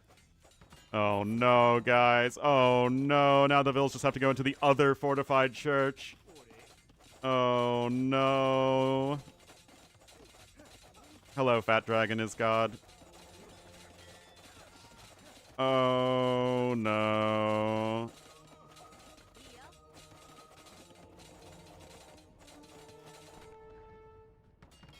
I mean, I guess the Hulk numbers are very good here for Lucho. They have 10 kills. I mean, you still...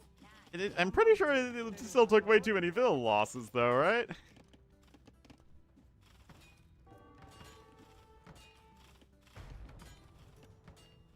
Yoko Ono is singing? Oh, no.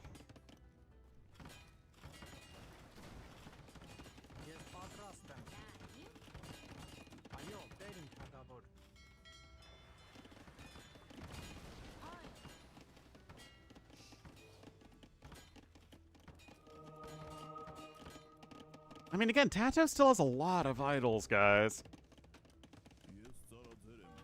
Iron Casting's coming in now for blue as well. And again, that means it's the difference between 1 damage and 2 damage each hook over. It's really annoying, that's for sure.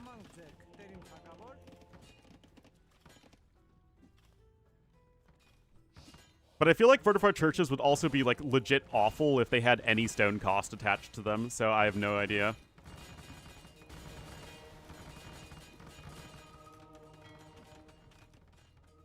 But, yeah, it's not great.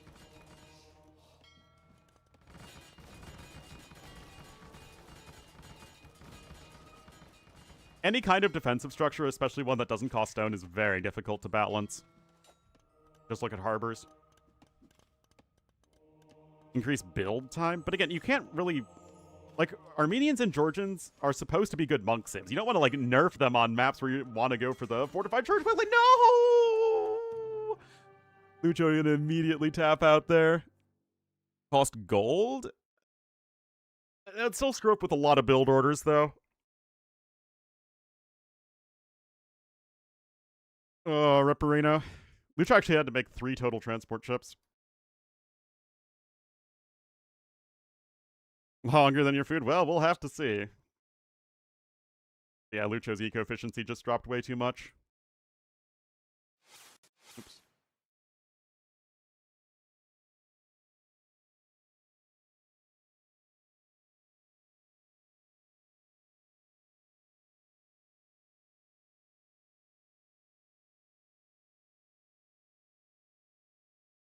Quick upgrade. I mean, it would have to be like a one-time upgrade because I don't like having to get an upgrade for every single building. Oh, thank goodness we're going to Water Nomad. Not that Water Nomad is likely going to give us good games, but rather the fact that at least if it's going to be over, it's going to be over fast. Yes, Gurjaras can still garrison more fishing ships.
They don't do much to gen stuff. Yeah, I mean, I think that it's not like FE is going to hit on every new design thing they add to the game, at least not without a bunch of iterating. But some stuff is less out there than others. Like mule carts and fire lancers.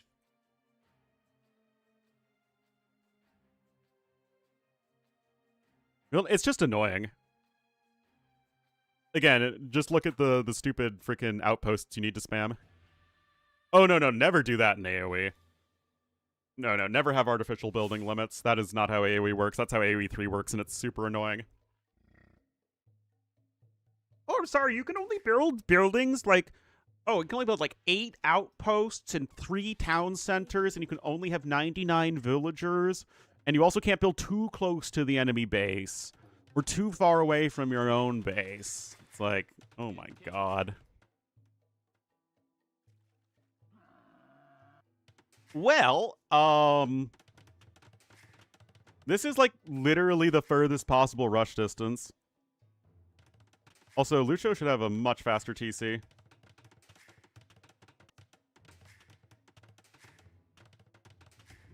Again, look at this difference in TC uptime. Lack of resources? Resources or map control or something like that, yeah.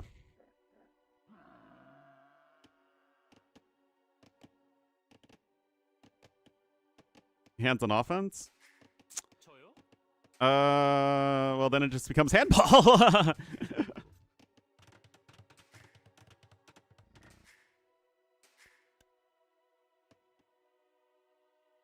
Well, I mean, that's what I'm saying. Like, I feel like they'd be really, really bad if they costed stone.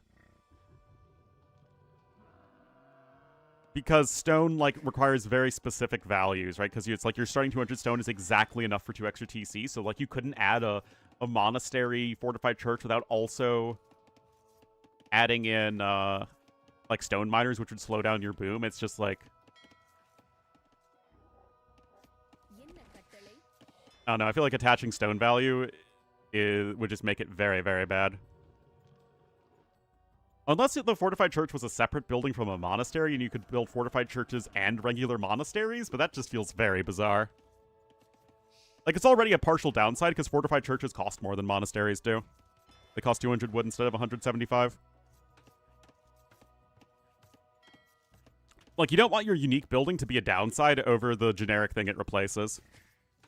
And I think that's actually pretty unique among fortified churches, right? Fortified churches? I mean, you could, but again, that's really annoying.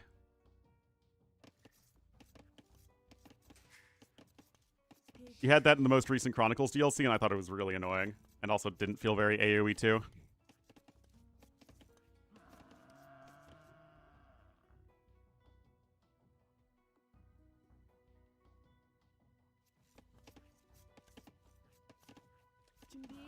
Unique as compensation?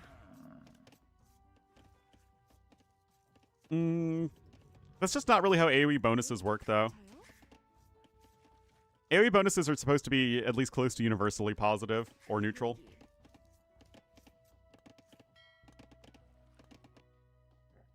The holes or like the downsides come from missing technologies or upgrades or whatever. Anyway, TaToH is up faster, but Lucho's gonna have at least a decently better early eco with his faster TC. And 2 more vills. And 2 more vills is a lot when you only have 12 and 14 vills. But yeah, I don't think they really have a good idea of how far away I mean, maybe TaToH has like a bit of an idea, and then Lucho has a bit of an idea that it's not close, but yeah, I don't think they realize just how far apart they are.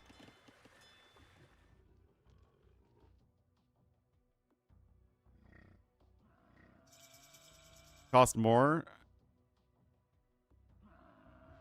Well, you still get regular bombard cannons, and the Hofnitz is just something on top of it. I mean, it's true with all of the, you know, unique variations of upgrades. I mean, like, yeah, it can cost more.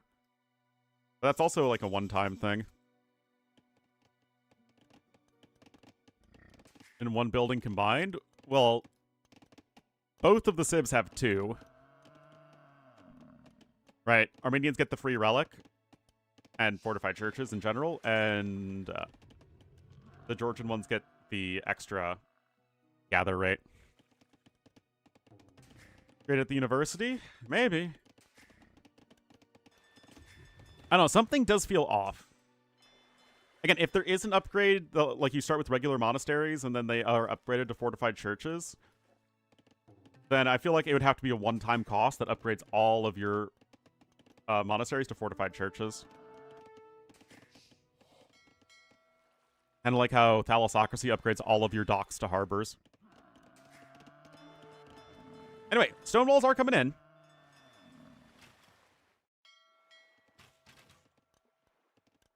The issue is that harbors themselves are really tough to balance. Or towers. I mean, like, yeah, exactly.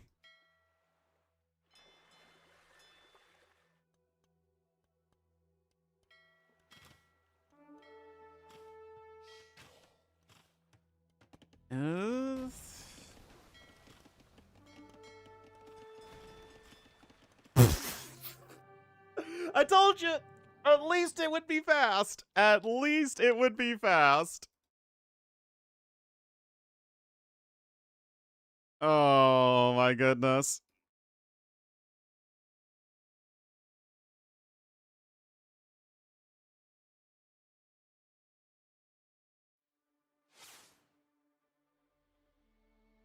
Said, you shouldn't. Well, guys, that's it for today. Oh, jeez. What are our sets tomorrow? Stone Trickle from Relics? Oh, boy. So tomorrow's going to be Leary versus Mihai and Lewis versus MBL. Oh, wait, no, that's for KOTD show match. Hart versus Nikov. Yeah. So, see you guys tomorrow for that one. Thank you so much, everyone, for watching today. Really appreciate it. And yeah, see you guys tomorrow.